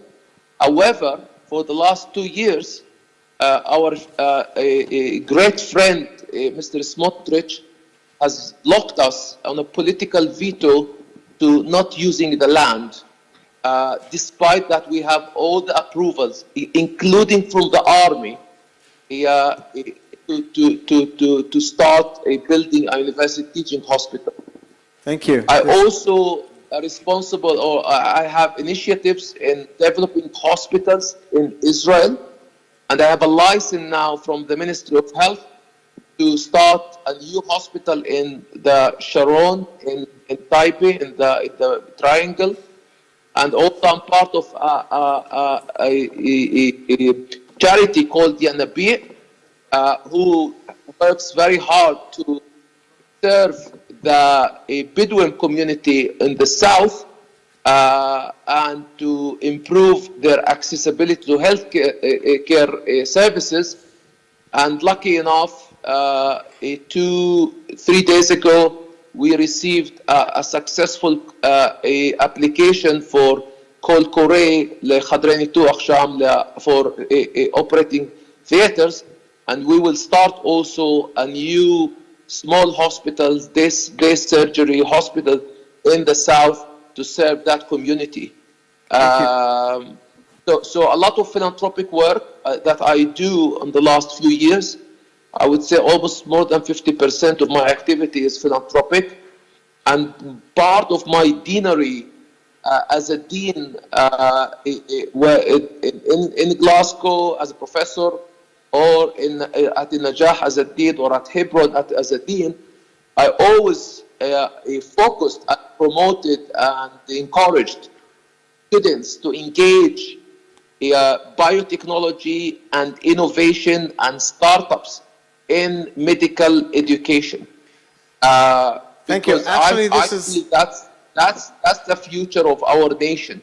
Amazing. To ensure that we have the brightest of our students who study medicine normally by default, to ensure that they can combine between biotechnology and developing unique applications that doesn't require a lot of funding in the beginning, at least, doesn't require a sophisticated buildings and incubators, that can start with small, and once they demonstrate a feasible a product or idea, then we can take it, with the help of people like you, to take it to the next level.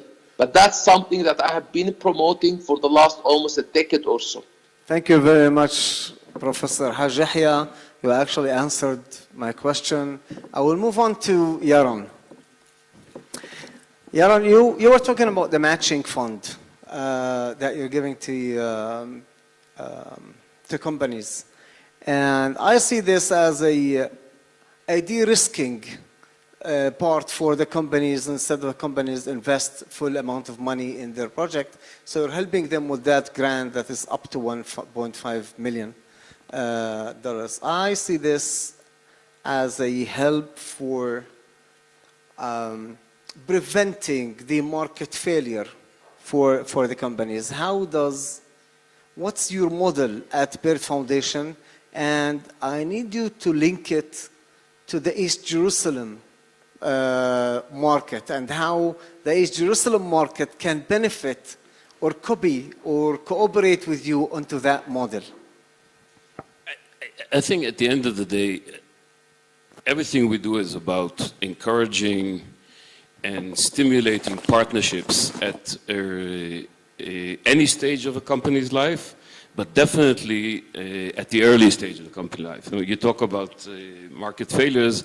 I wouldn't call it failures, but many young companies don't have the bandwidth, the resources, or the awareness to the importance of matching, working together with other companies in general, and definitely when it comes to our model, which is working together with entities in the United States.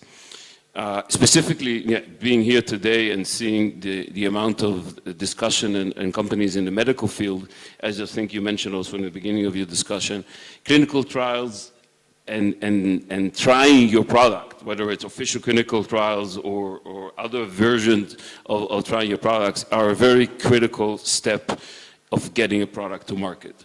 One of the nice things about BIRD is that we view clinical trials, we view pilots as part of the R&D process. Therefore, we fund projects that are either official clinical trials between Israeli companies and hospitals and medical institutions in the United States, or other versions of pilots of products with entities that would represent the market in the United States.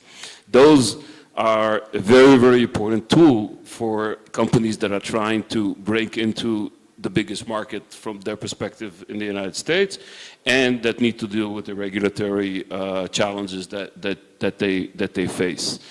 So to that extent, we have not had yet the honor and privilege to have an application from East Jerusalem. We did fund projects from Arab companies in the north in our history. There's absolutely no reason why this shouldn't change. One of the reasons that it was important for me to be here today is to make sure that companies in East Jerusalem are aware of this and would welcome applications like that, especially myself. You mentioned Jerusalem. I was born in this city, and I grew up in this city, not in the east side, but on the west side for many, many years. Well, thank you very much. Yeah, this is much appreciated.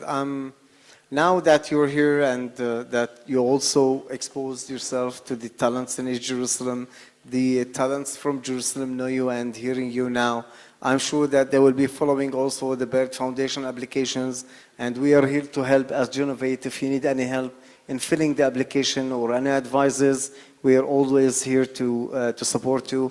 Again, my word is free of charge. We don't charge any money for this. And we have we have a very good detailed website, but we also have a team that not only helps people to apply, but also helps people to find matches in the United States. So my team is split between Israel and the United States, and we work the ecosystems in both countries, and part of what we do is these matchings, is bringing companies together to be able to apply together to a BIRD grant. That's very, very useful, because finding a matching in the US together to partner with East Jerusalem, I believe that building an ecosystem requires partnership, and no one can make things alone. So we work together, we leverage ourselves together, and this is how we can also leverage the community with all the sectors of the community.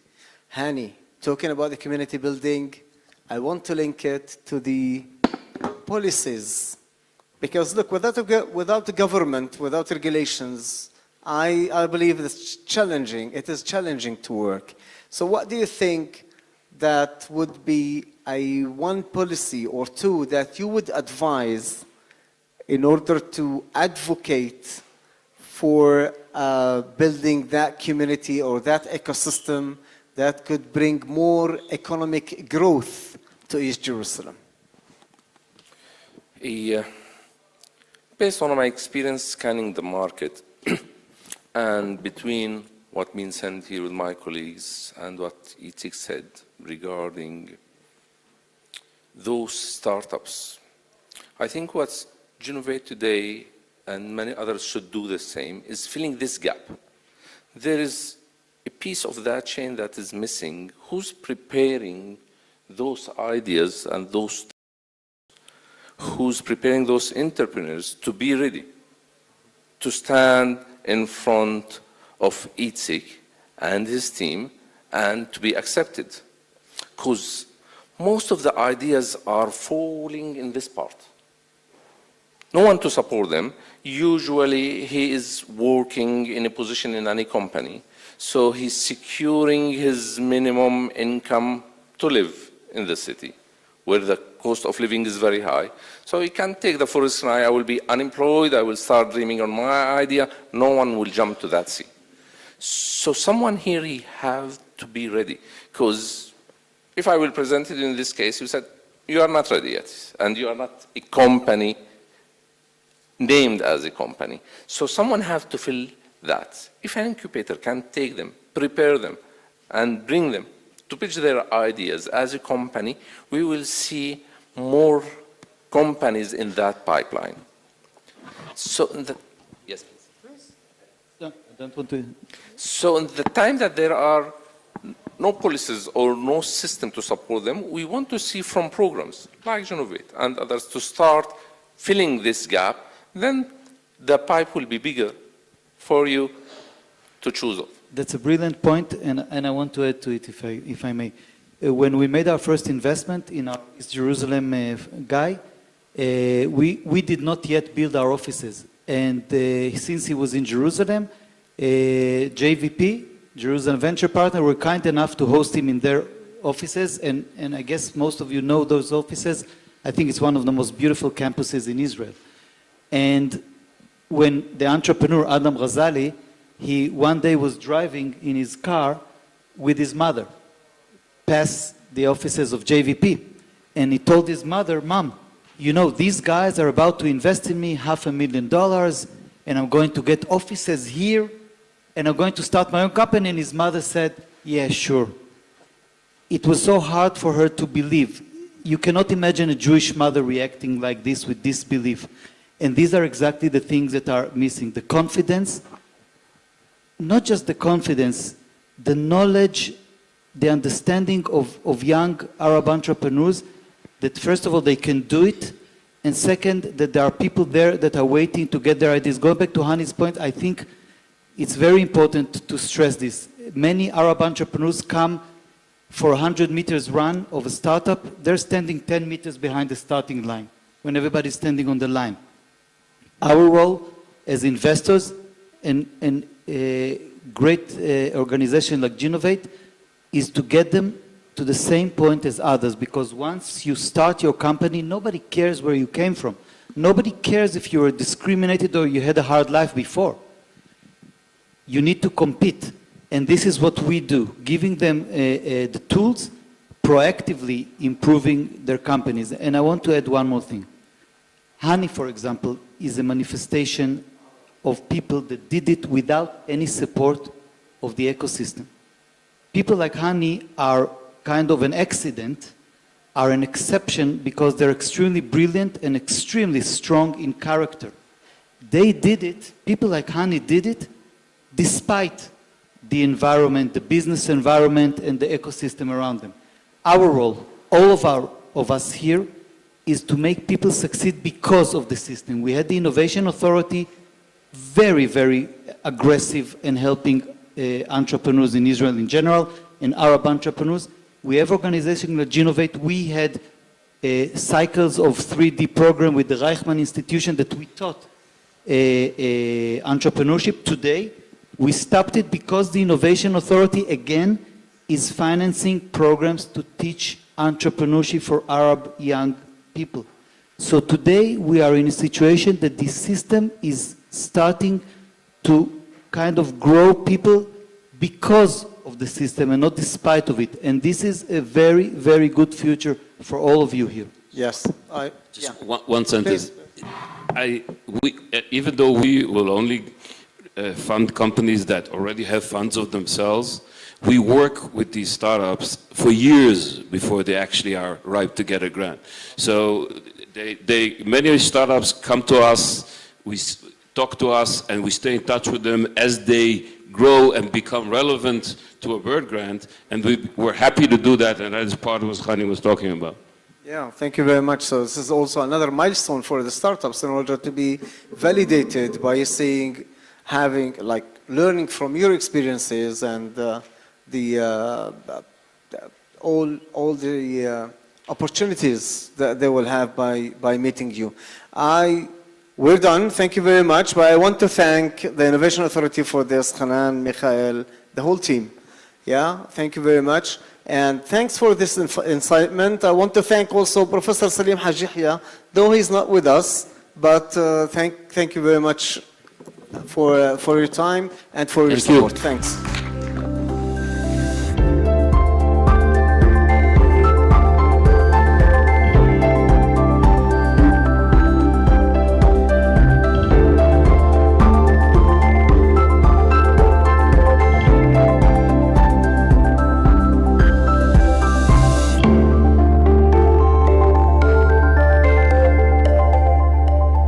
Now we're gonna invite our Genovate startups for their pitches. Let's welcome, Dr. Khaled Kayali. Hi everyone, I'm Khaled, this is Raed. 2 years ago, a mother cried in my school. Her son had Down syndrome, was seeing 4 different therapists.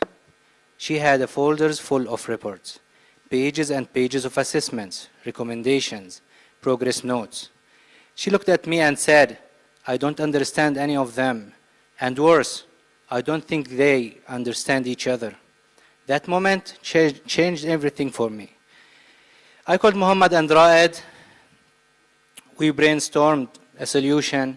That's when livability was born. Every child needs multiple specialists, physiotherapist, occupational therapist, speech therapist, and of course the doctor.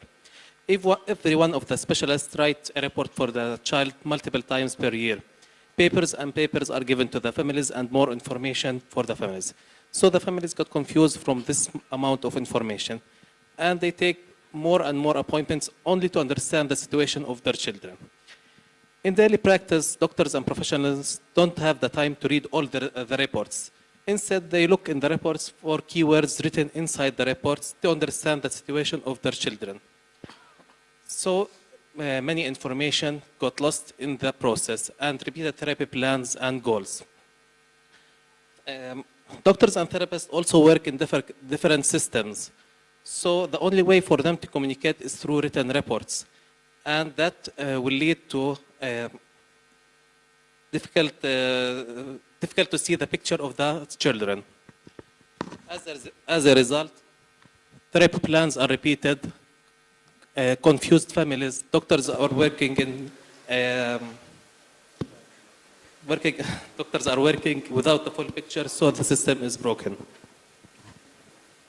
We built Livability to fix this. Livability is a platform that connecting all stakeholders around every child with special needs. For the child, one digital profile, complete history, all therapy tracked, nothing lost. For families, no more paper chaos, no more appointment confusion, everything organized, everything clear. For therapists, the therapist can see everything before the session, what's worked yesterday, what's improved, what's not. For doctors, shorter appointments, faster waiting list, better focus. The result, children reach independence faster, be effective in community, better outcomes, real coordination. But there's more. We added AI. Our AI reads reports in seconds. It finds milestones automatically. It fills the profile instantly. No manual work, real-time updates. But we didn't build AI just to save time on paperwork. We built it to improve outcomes. It recommends what works, specific exercises for this child, videos that match their learning, games that help development, activities for home. Every therapist gets smart recommendations. Every family gets clear next steps. AI that serves the child. The market is 800 billion globally. We are targeting to 1 billion in our local market and in Gulf region and USA. Massive needs, massive opportunities. We are selling to business and government.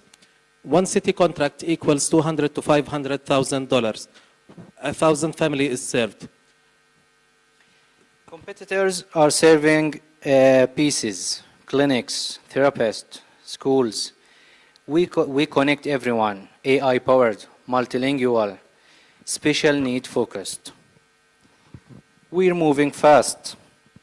We're finalizing our MVP. Pilot next quarter. Launch by the end of this year. Momentum is building. We're raising $300,000. This gets us to 2 pilots.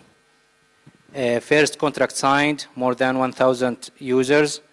Gulf market traction, and ready for seed round. Remember that mother crying?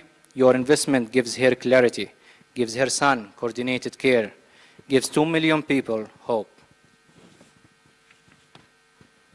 We have the solution, we have the team, we have the moment. Our team is Khaled with business strategy, me, Muhammad with technical skills, Raed with clinical expertise. Every child deserves coordinated care. Every family deserves clarity. Every provider deserves better tools. Together, let's elevate abilities and transform lives. Thank you. Now I would like to welcome Mr. Zafir Sabah.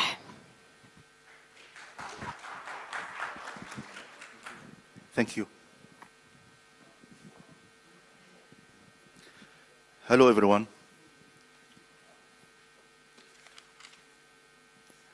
I am Zafir Sabah, and today I am presenting BEEP, which is Elderly Friendly Healthcare Medication System for cardiovascular patients. So here's the problem.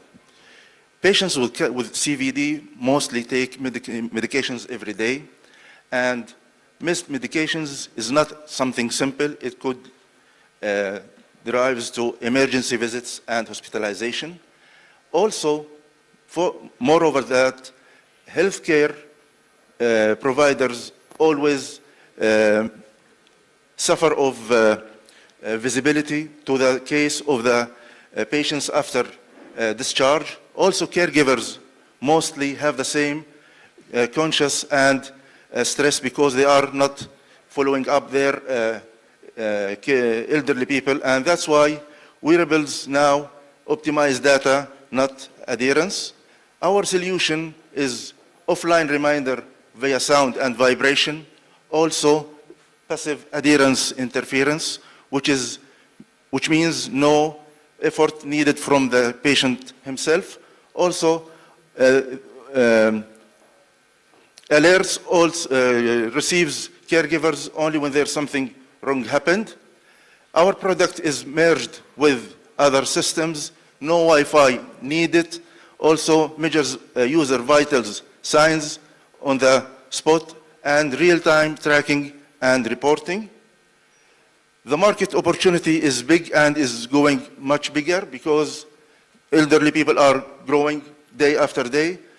In this table, there's two comparison between the US market and Israel market. According to the population, which is 65 plus, in the US in 2025, there were 61.2 millions. In Israel, they were 1.25 million.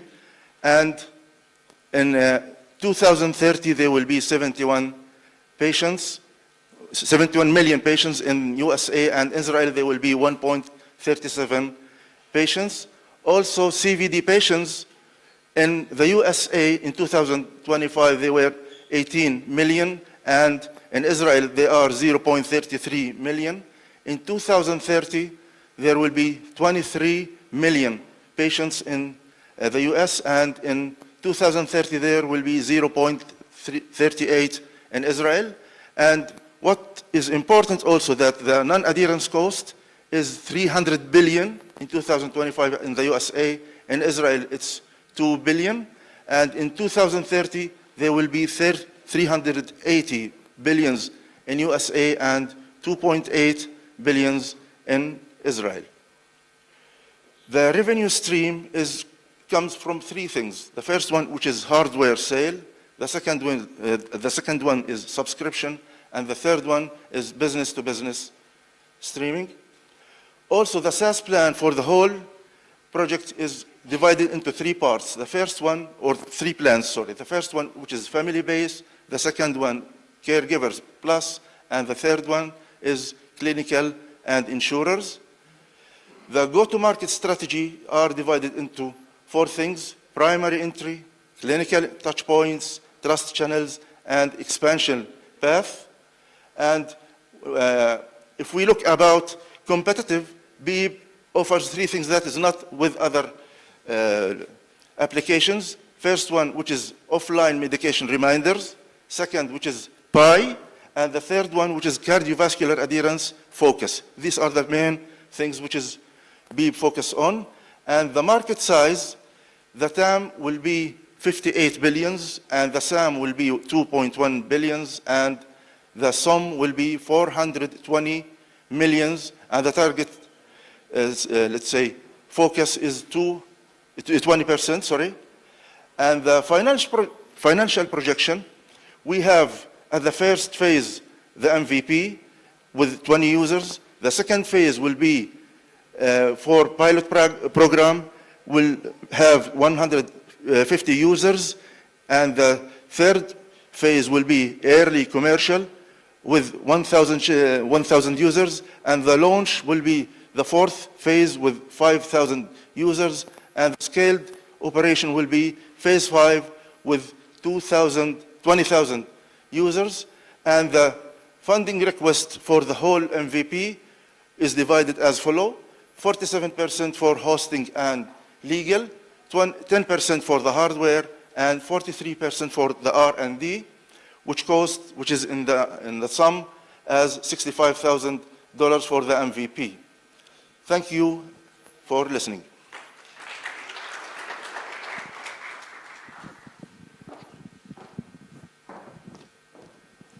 Thank you so much. The future is painless. Microneedles shaping tomorrow's health tech. Let us welcome Prof. Ayman Abu Ammar.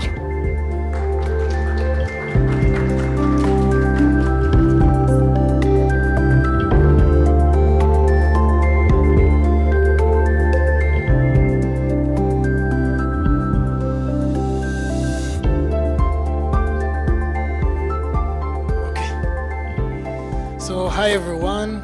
First of all, I would like to thank the organizing committee, especially Dr. Mahmoud Khoues, for the invitation. It's really a pleasure to be here with such a forum and such respected people.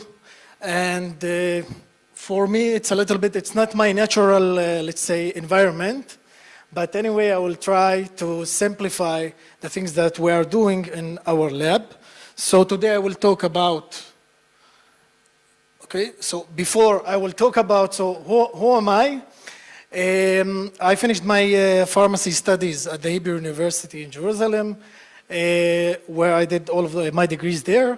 After that, I went to the Technion. I joined the nanoengineering group at the Technion, and then I moved to Azrieli College. Okay, just a minute. Then I moved to Azrieli College, where I am now. So this is a brief about me, and my research interests includes, it's mainly drug delivery. We are developing drug delivery systems because we believe that the way to give is as important as the given. This is why we are using several technologies in order to achieve that, such as nano drug delivery systems, micro needles, which I will focus on it, and the third theme, biomimetic adhesive surfaces. In this field, I'm collaborating with my friend, Professor Haitham Qasim. He will give his talk after. So, just to give you some context of what we are doing, imagine that you go to the physician, to the doctor, and he gives you 4 options. The first one, to take painless traditional injection. The second one, to take an oral drug 3 times a day for 5 days. The third one, an ointment, put it 3-4 times a day for 5 days. And the last one, tiny microneedle patch that you can just put on your skin, and it will do all of the job for several days. You don't have to answer now. I will try to convince you that the fourth option is the optimal. So, just before I start talking about the microneedles, today in this field we have a lot of collaborations, national and international. Just recently I came back from my sabbatical at Queen's University, Belfast, and where's one of the pioneers in this field, Professor Ryan Donnelly, and we are collaborating also with the Hebrew University, Tel Aviv University, Sheba, Hadassah, and the Italian Institute of Technology. So the story of the microneedles began from the mosquito bite.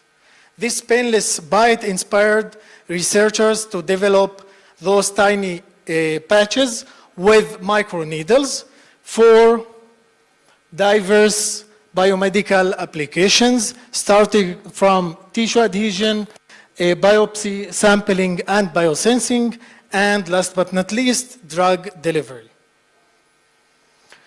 The advantage of using microneedles in the field of drug delivery is that the main barrier of the skin called stratum corneum, the pointer is not working actually. Fine. Okay.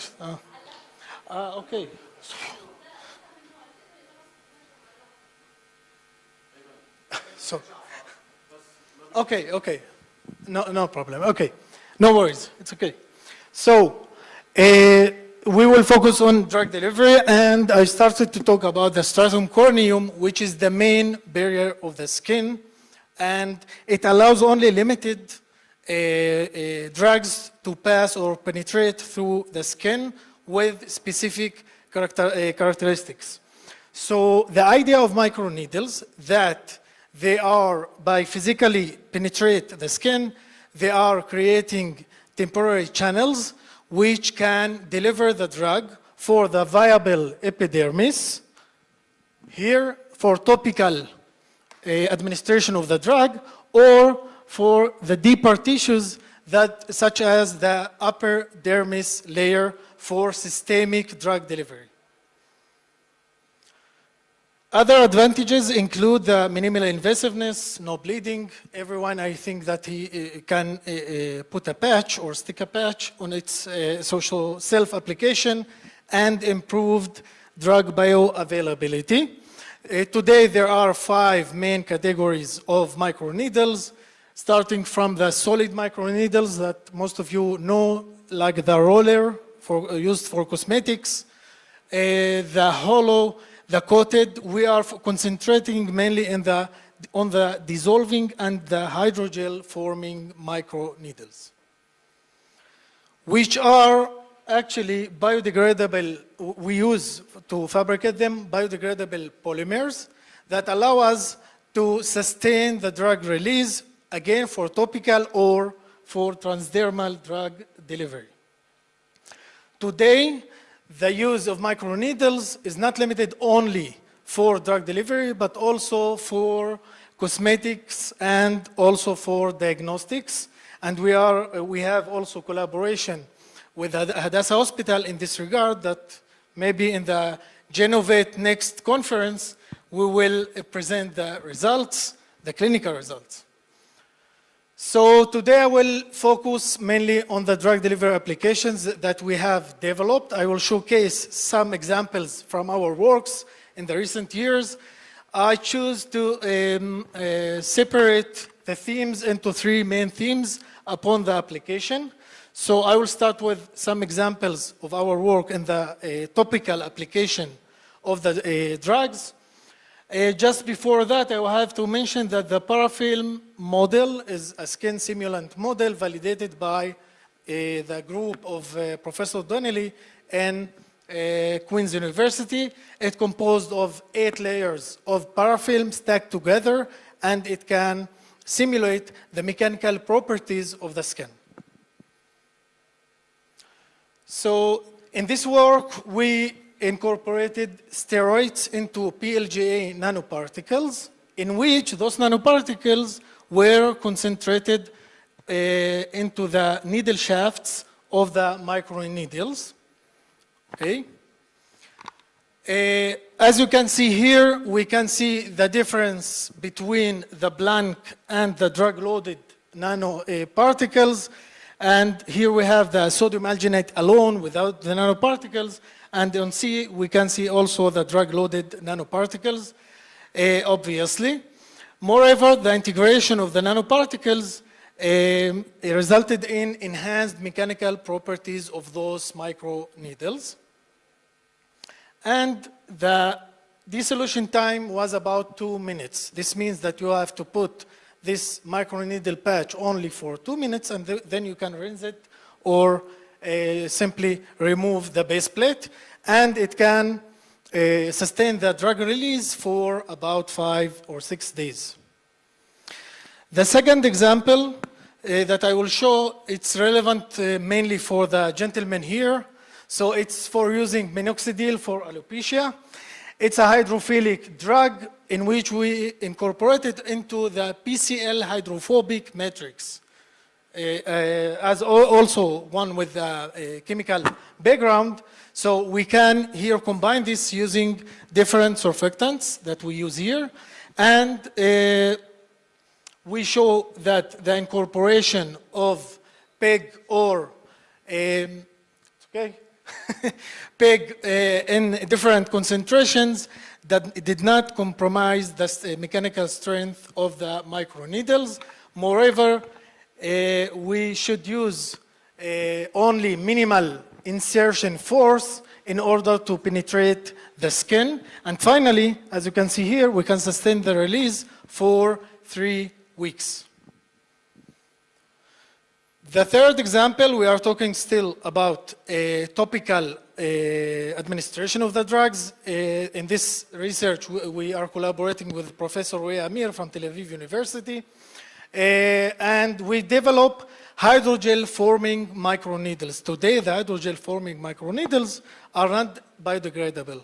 So we introduce here a new, or the 6th category of microneedles, which are combining the dissolving on one hand and the hydrogel properties in this case, in which upon application, the microneedles will swell and then it will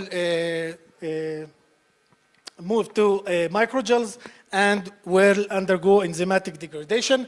I will save the time, but I will show you the main findings here, or the main, if you can please just play the video on the right. Yeah. So here you can see the microneedles downward, and once we add the PBS, the needles will start to swell. And after that, here, just now, it will start to swell immediately. Afterwards, the needles will transform into microgels that ultimately will be degraded by the enzymes beneath the skin. Will start to swell, and after that, here, just now, it will start to swell immediately. Afterwards, the needles will transform into microgels that ultimately will be degraded by the enzymes beneath the skin. Here also we can see the chicken skin model, in which we can see the holes or the pores created by the microneedles and the sustained release of the drug. I will give just in brief, we have, 3 minutes, 4, please. So the second, let's say the second application will be, or example will be the systemic administration. In this case, we use the vitamin B12 as a model drug. And also we don't have time, so sorry for that. In this case, we incorporate the vitamin B12 solely into the microneedle shafts, which is challenging. And we show here that within only about 5 minutes, we have all of the vitamin B12 released, or all of the patch is dissolved. And as you can see here, within only 30 minutes, all of the drug will be released. The next one, it's unpublished data in collaboration with Professor Tawfiq Sheikh Ahmed from the School of Pharmacy at the Hebrew University. In this case, we incorporated the hormone melatonin into dissolving microneedles. Today's therapy includes only oral, or mainly oral melatonin with a small or a reduced bioavailability. So what we did here, we did a formulation design, then we had a drug-loaded microneedles. Here we have the dissolution time, and finally we conducted also in vivo study, pharmacokinetic study, in which we can see here the blood concentrations, and also we detect brain concentrations of melatonin for up to 6 hours, which is good for sleep disorders and treating insomnia.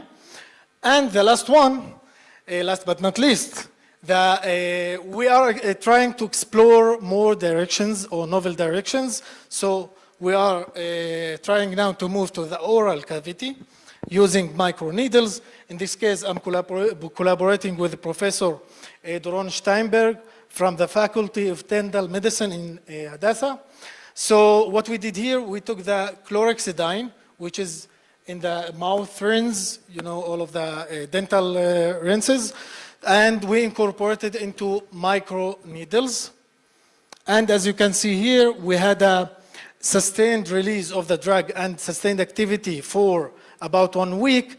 And also, and most interesting, we have also anti-biofilm effect. And I think this is the main advantage in this case, that we can also penetrate the biofilm itself and we can inhibit its growth. So to wrap it up, today there are a lot of uses or a lot of potential applications for microneedles. We are trying to explore more and more applications of this interesting technology. And last but not least, I would like to thank my collaborators and especially for my students. Most of the work that I showed here was carried out by my students of the first degree during their final projects. So I think they deserve it, and also for the funding agencies. And thank you all for your kind attention.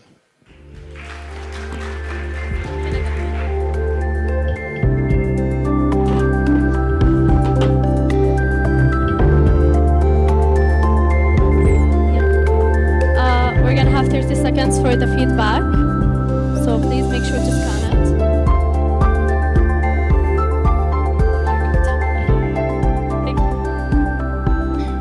I would like to invite Prof. Haytham Qasim for his speech. Thank you.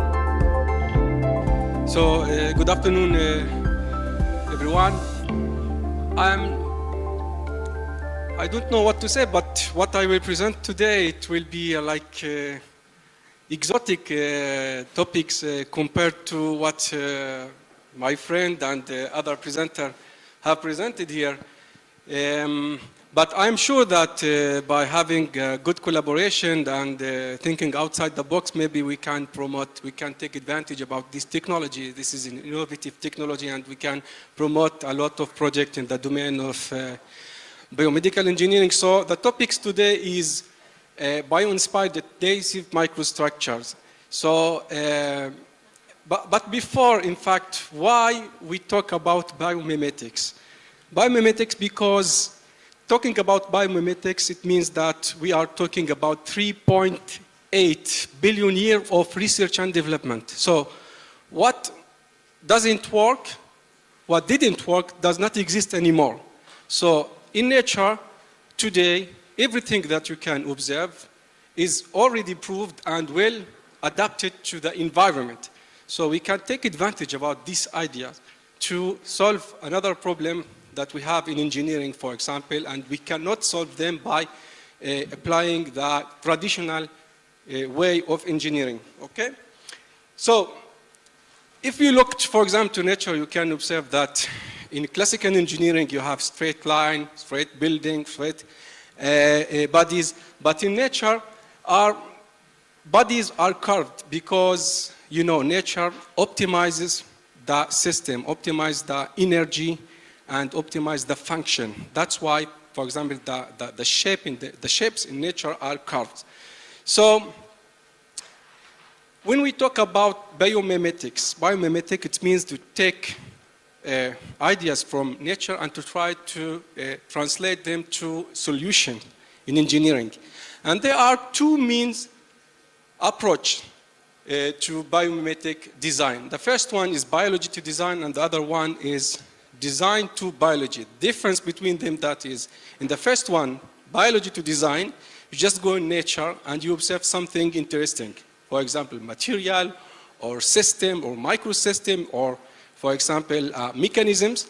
And you can say, okay, I will take this idea and I will try to find an application in engineering. And the other approach is design to biology. In design to biology, you have already your problem and you don't know how to solve it.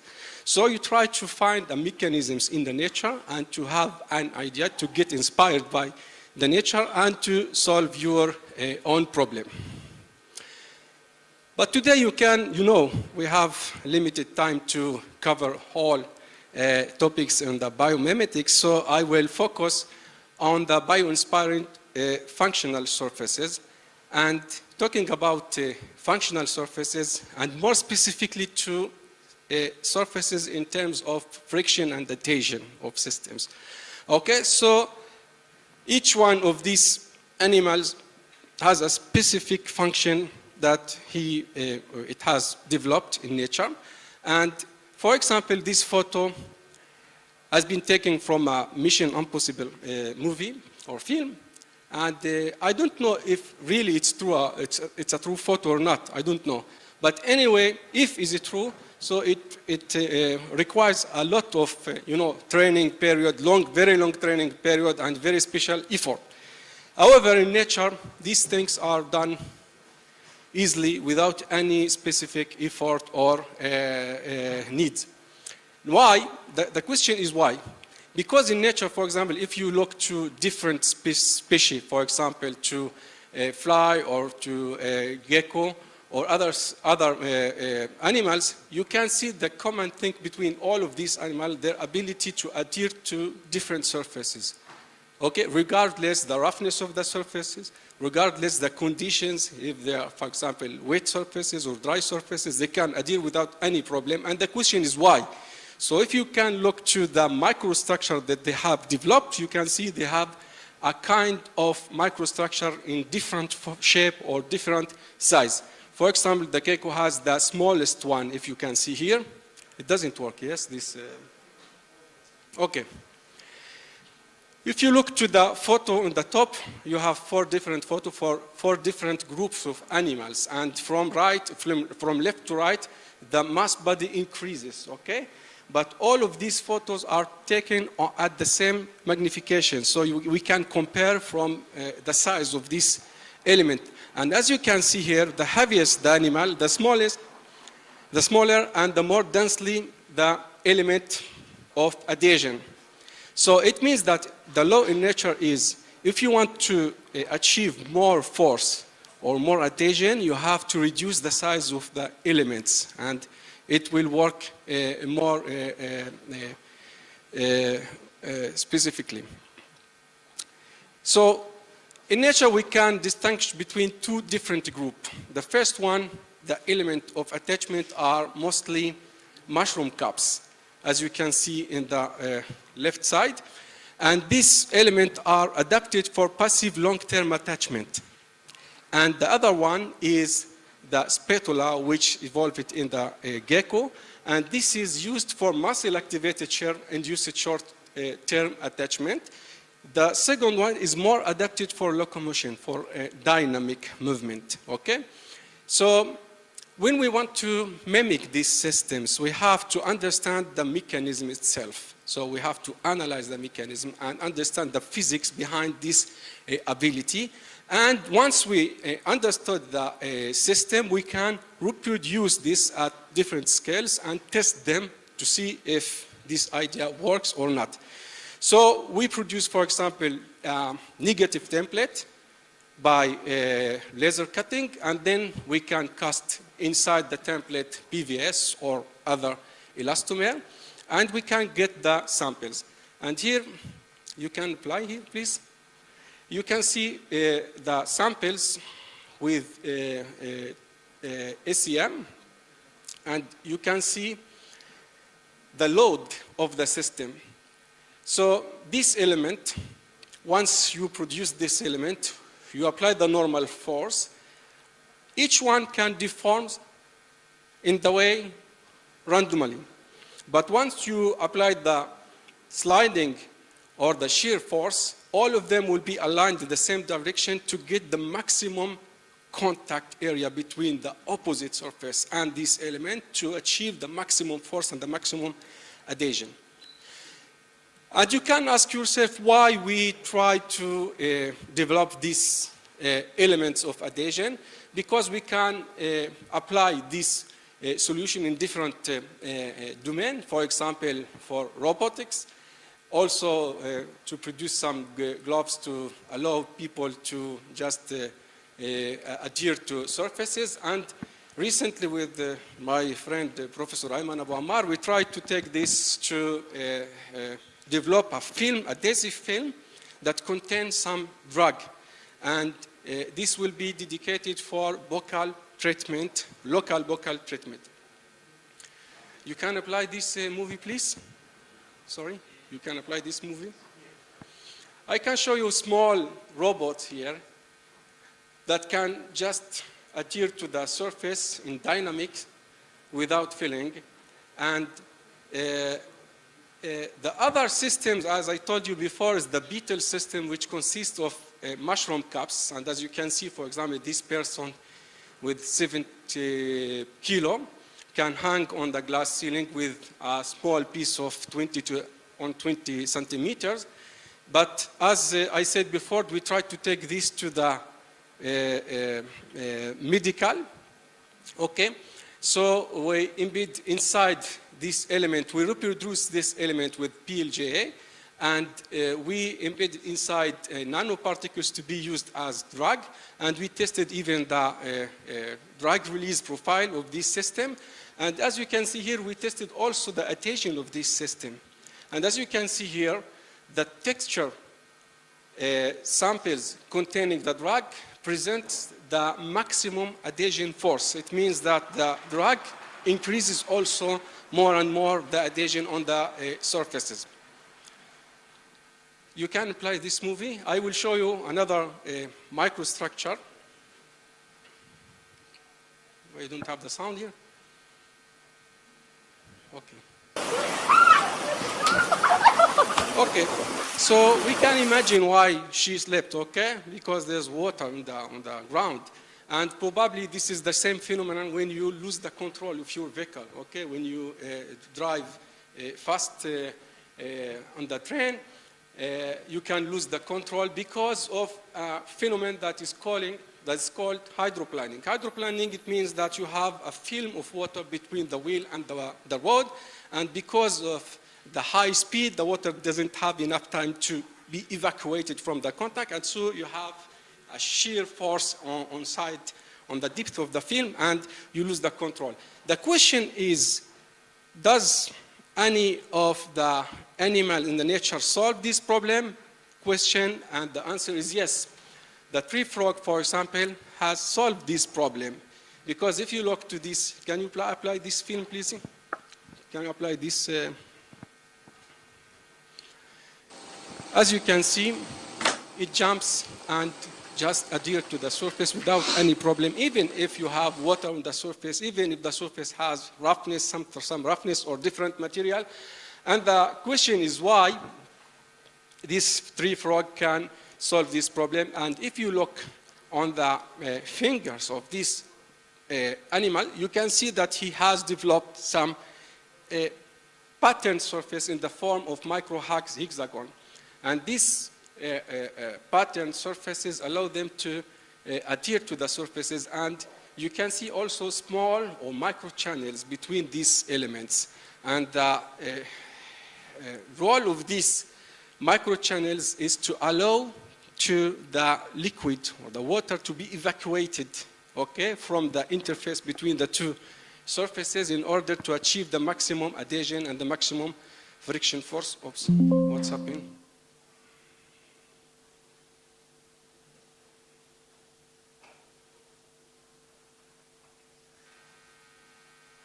So once we understood the functioning of this system, we can reproduce these elements in our laboratory. We can model the system and then study the influence of different parameters to have the maximum optimization. And once we have the final element or final model, we can produce the negative template. And to produce this negative template, we can prepare them by high-resolution 3D printing or microlithography, and then we can cast the sample to achieve this sample that you see in the bottom here. And it is not enough. We have to test them from tribological point of view. It means friction and adhesion to show that this element function as we think. So here, for example, I show you the results, and we compare the results each time with a smooth element done with the same material. And as you can see, for example, the micro pattern surface present higher friction under wet contact and lower instability under dry contact.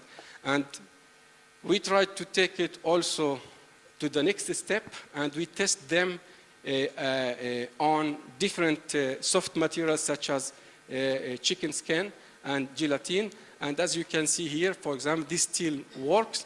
We can see that the friction coefficient under these textured surfaces is higher than the smooth surfaces. And I think that this result, we can use them to future project in the domain of biomedical engineering. Thank you for your attention.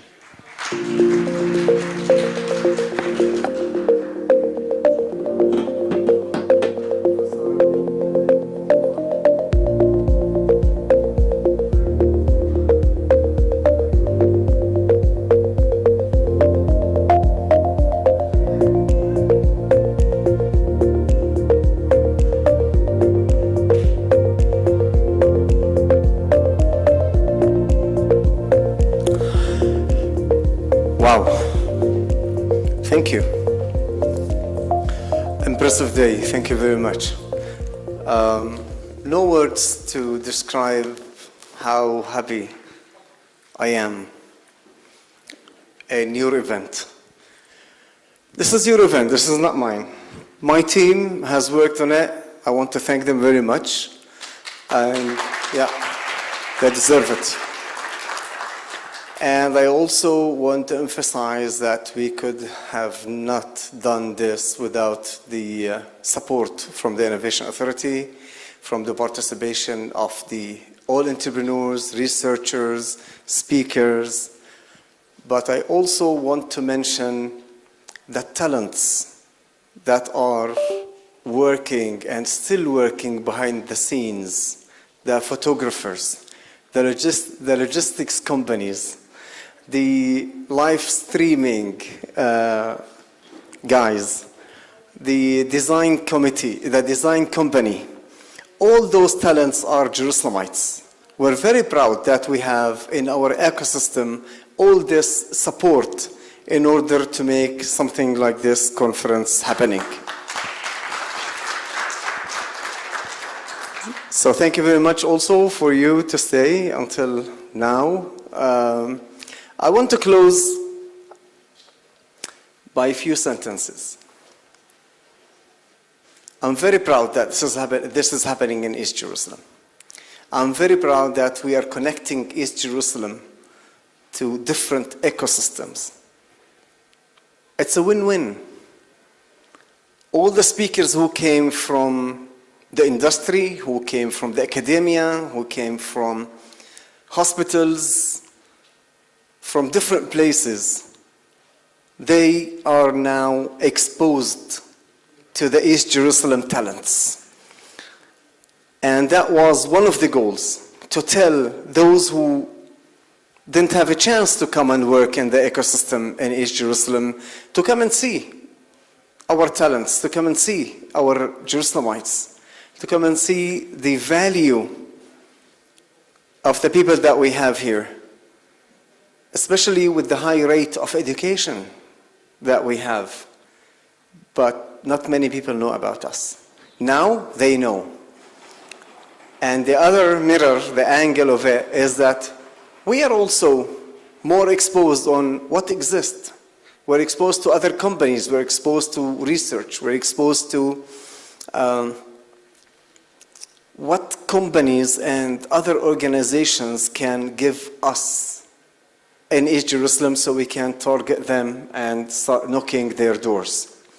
You will take an answer only if you question. So first, we knock on the doors that we normally assume that it will not open for us. Suddenly, that door has the dream that we've been dreaming of. One example of Genovate. When I wanted to apply to the Innovation Authority, everyone encouraged me not to apply, because the Innovation Authority will never support any project in the east part of Jerusalem. Suddenly, with all the support, Michael was here, like he's one of the people who helped me actually writing the application, and he validated the application before we submitted. 2 months after the submission, we had an okay for 10 million shekels grant. So this is an achievement that has been done only because I knocked the door. If not, the Innovation Authority will never fund in East Jerusalem. They don't know what exists here. We will not blame them or others or Bird Foundation. Or now we had AWS, we have Teva, we have Visor, Medtronic. Those are big names in the health industry. We have the Hebrew University, Dr. Rami, with an army of researchers that he have. Many of them are from East Jerusalem. These are the people that we need to focus on and to bring them back to the ecosystem, to give back to that, to our ecosystem. I appreciate every single moment that you beared or stayed for you, that you stayed with us. I appreciate it. Thank you very much. And now I will call you to food. Please, we have 2 stations, one here and one on the other side. Thank you very much. Thank you. And you're welcome to take some pictures also with the stage. Those who wish. Ahlan wa sahlan.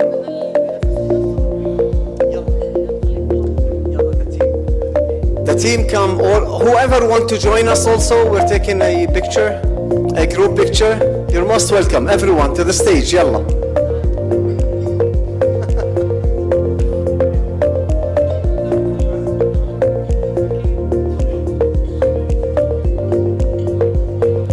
Please, Hanan, come.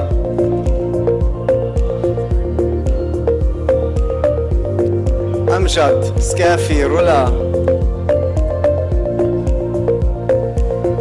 دكتور انت القاعد مش عارف اسمك، تفضل تصور معنا. ايوه يلا تفضلوا، تستحوش، تعالوا تصوروا. شو صورة كلها مش مدفعينكم حقها، تعالوا.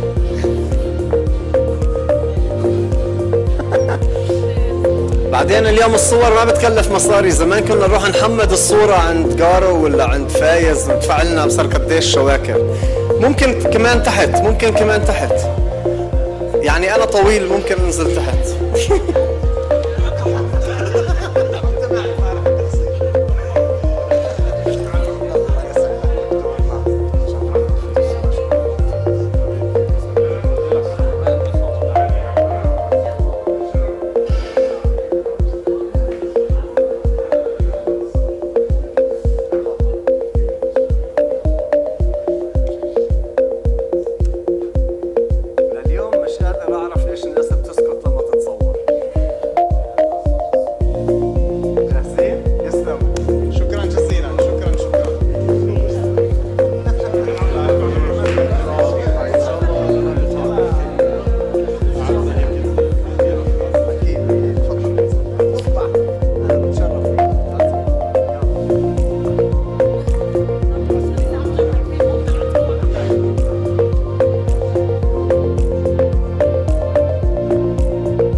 جعفر جمال اطلعوا أمورة يلا.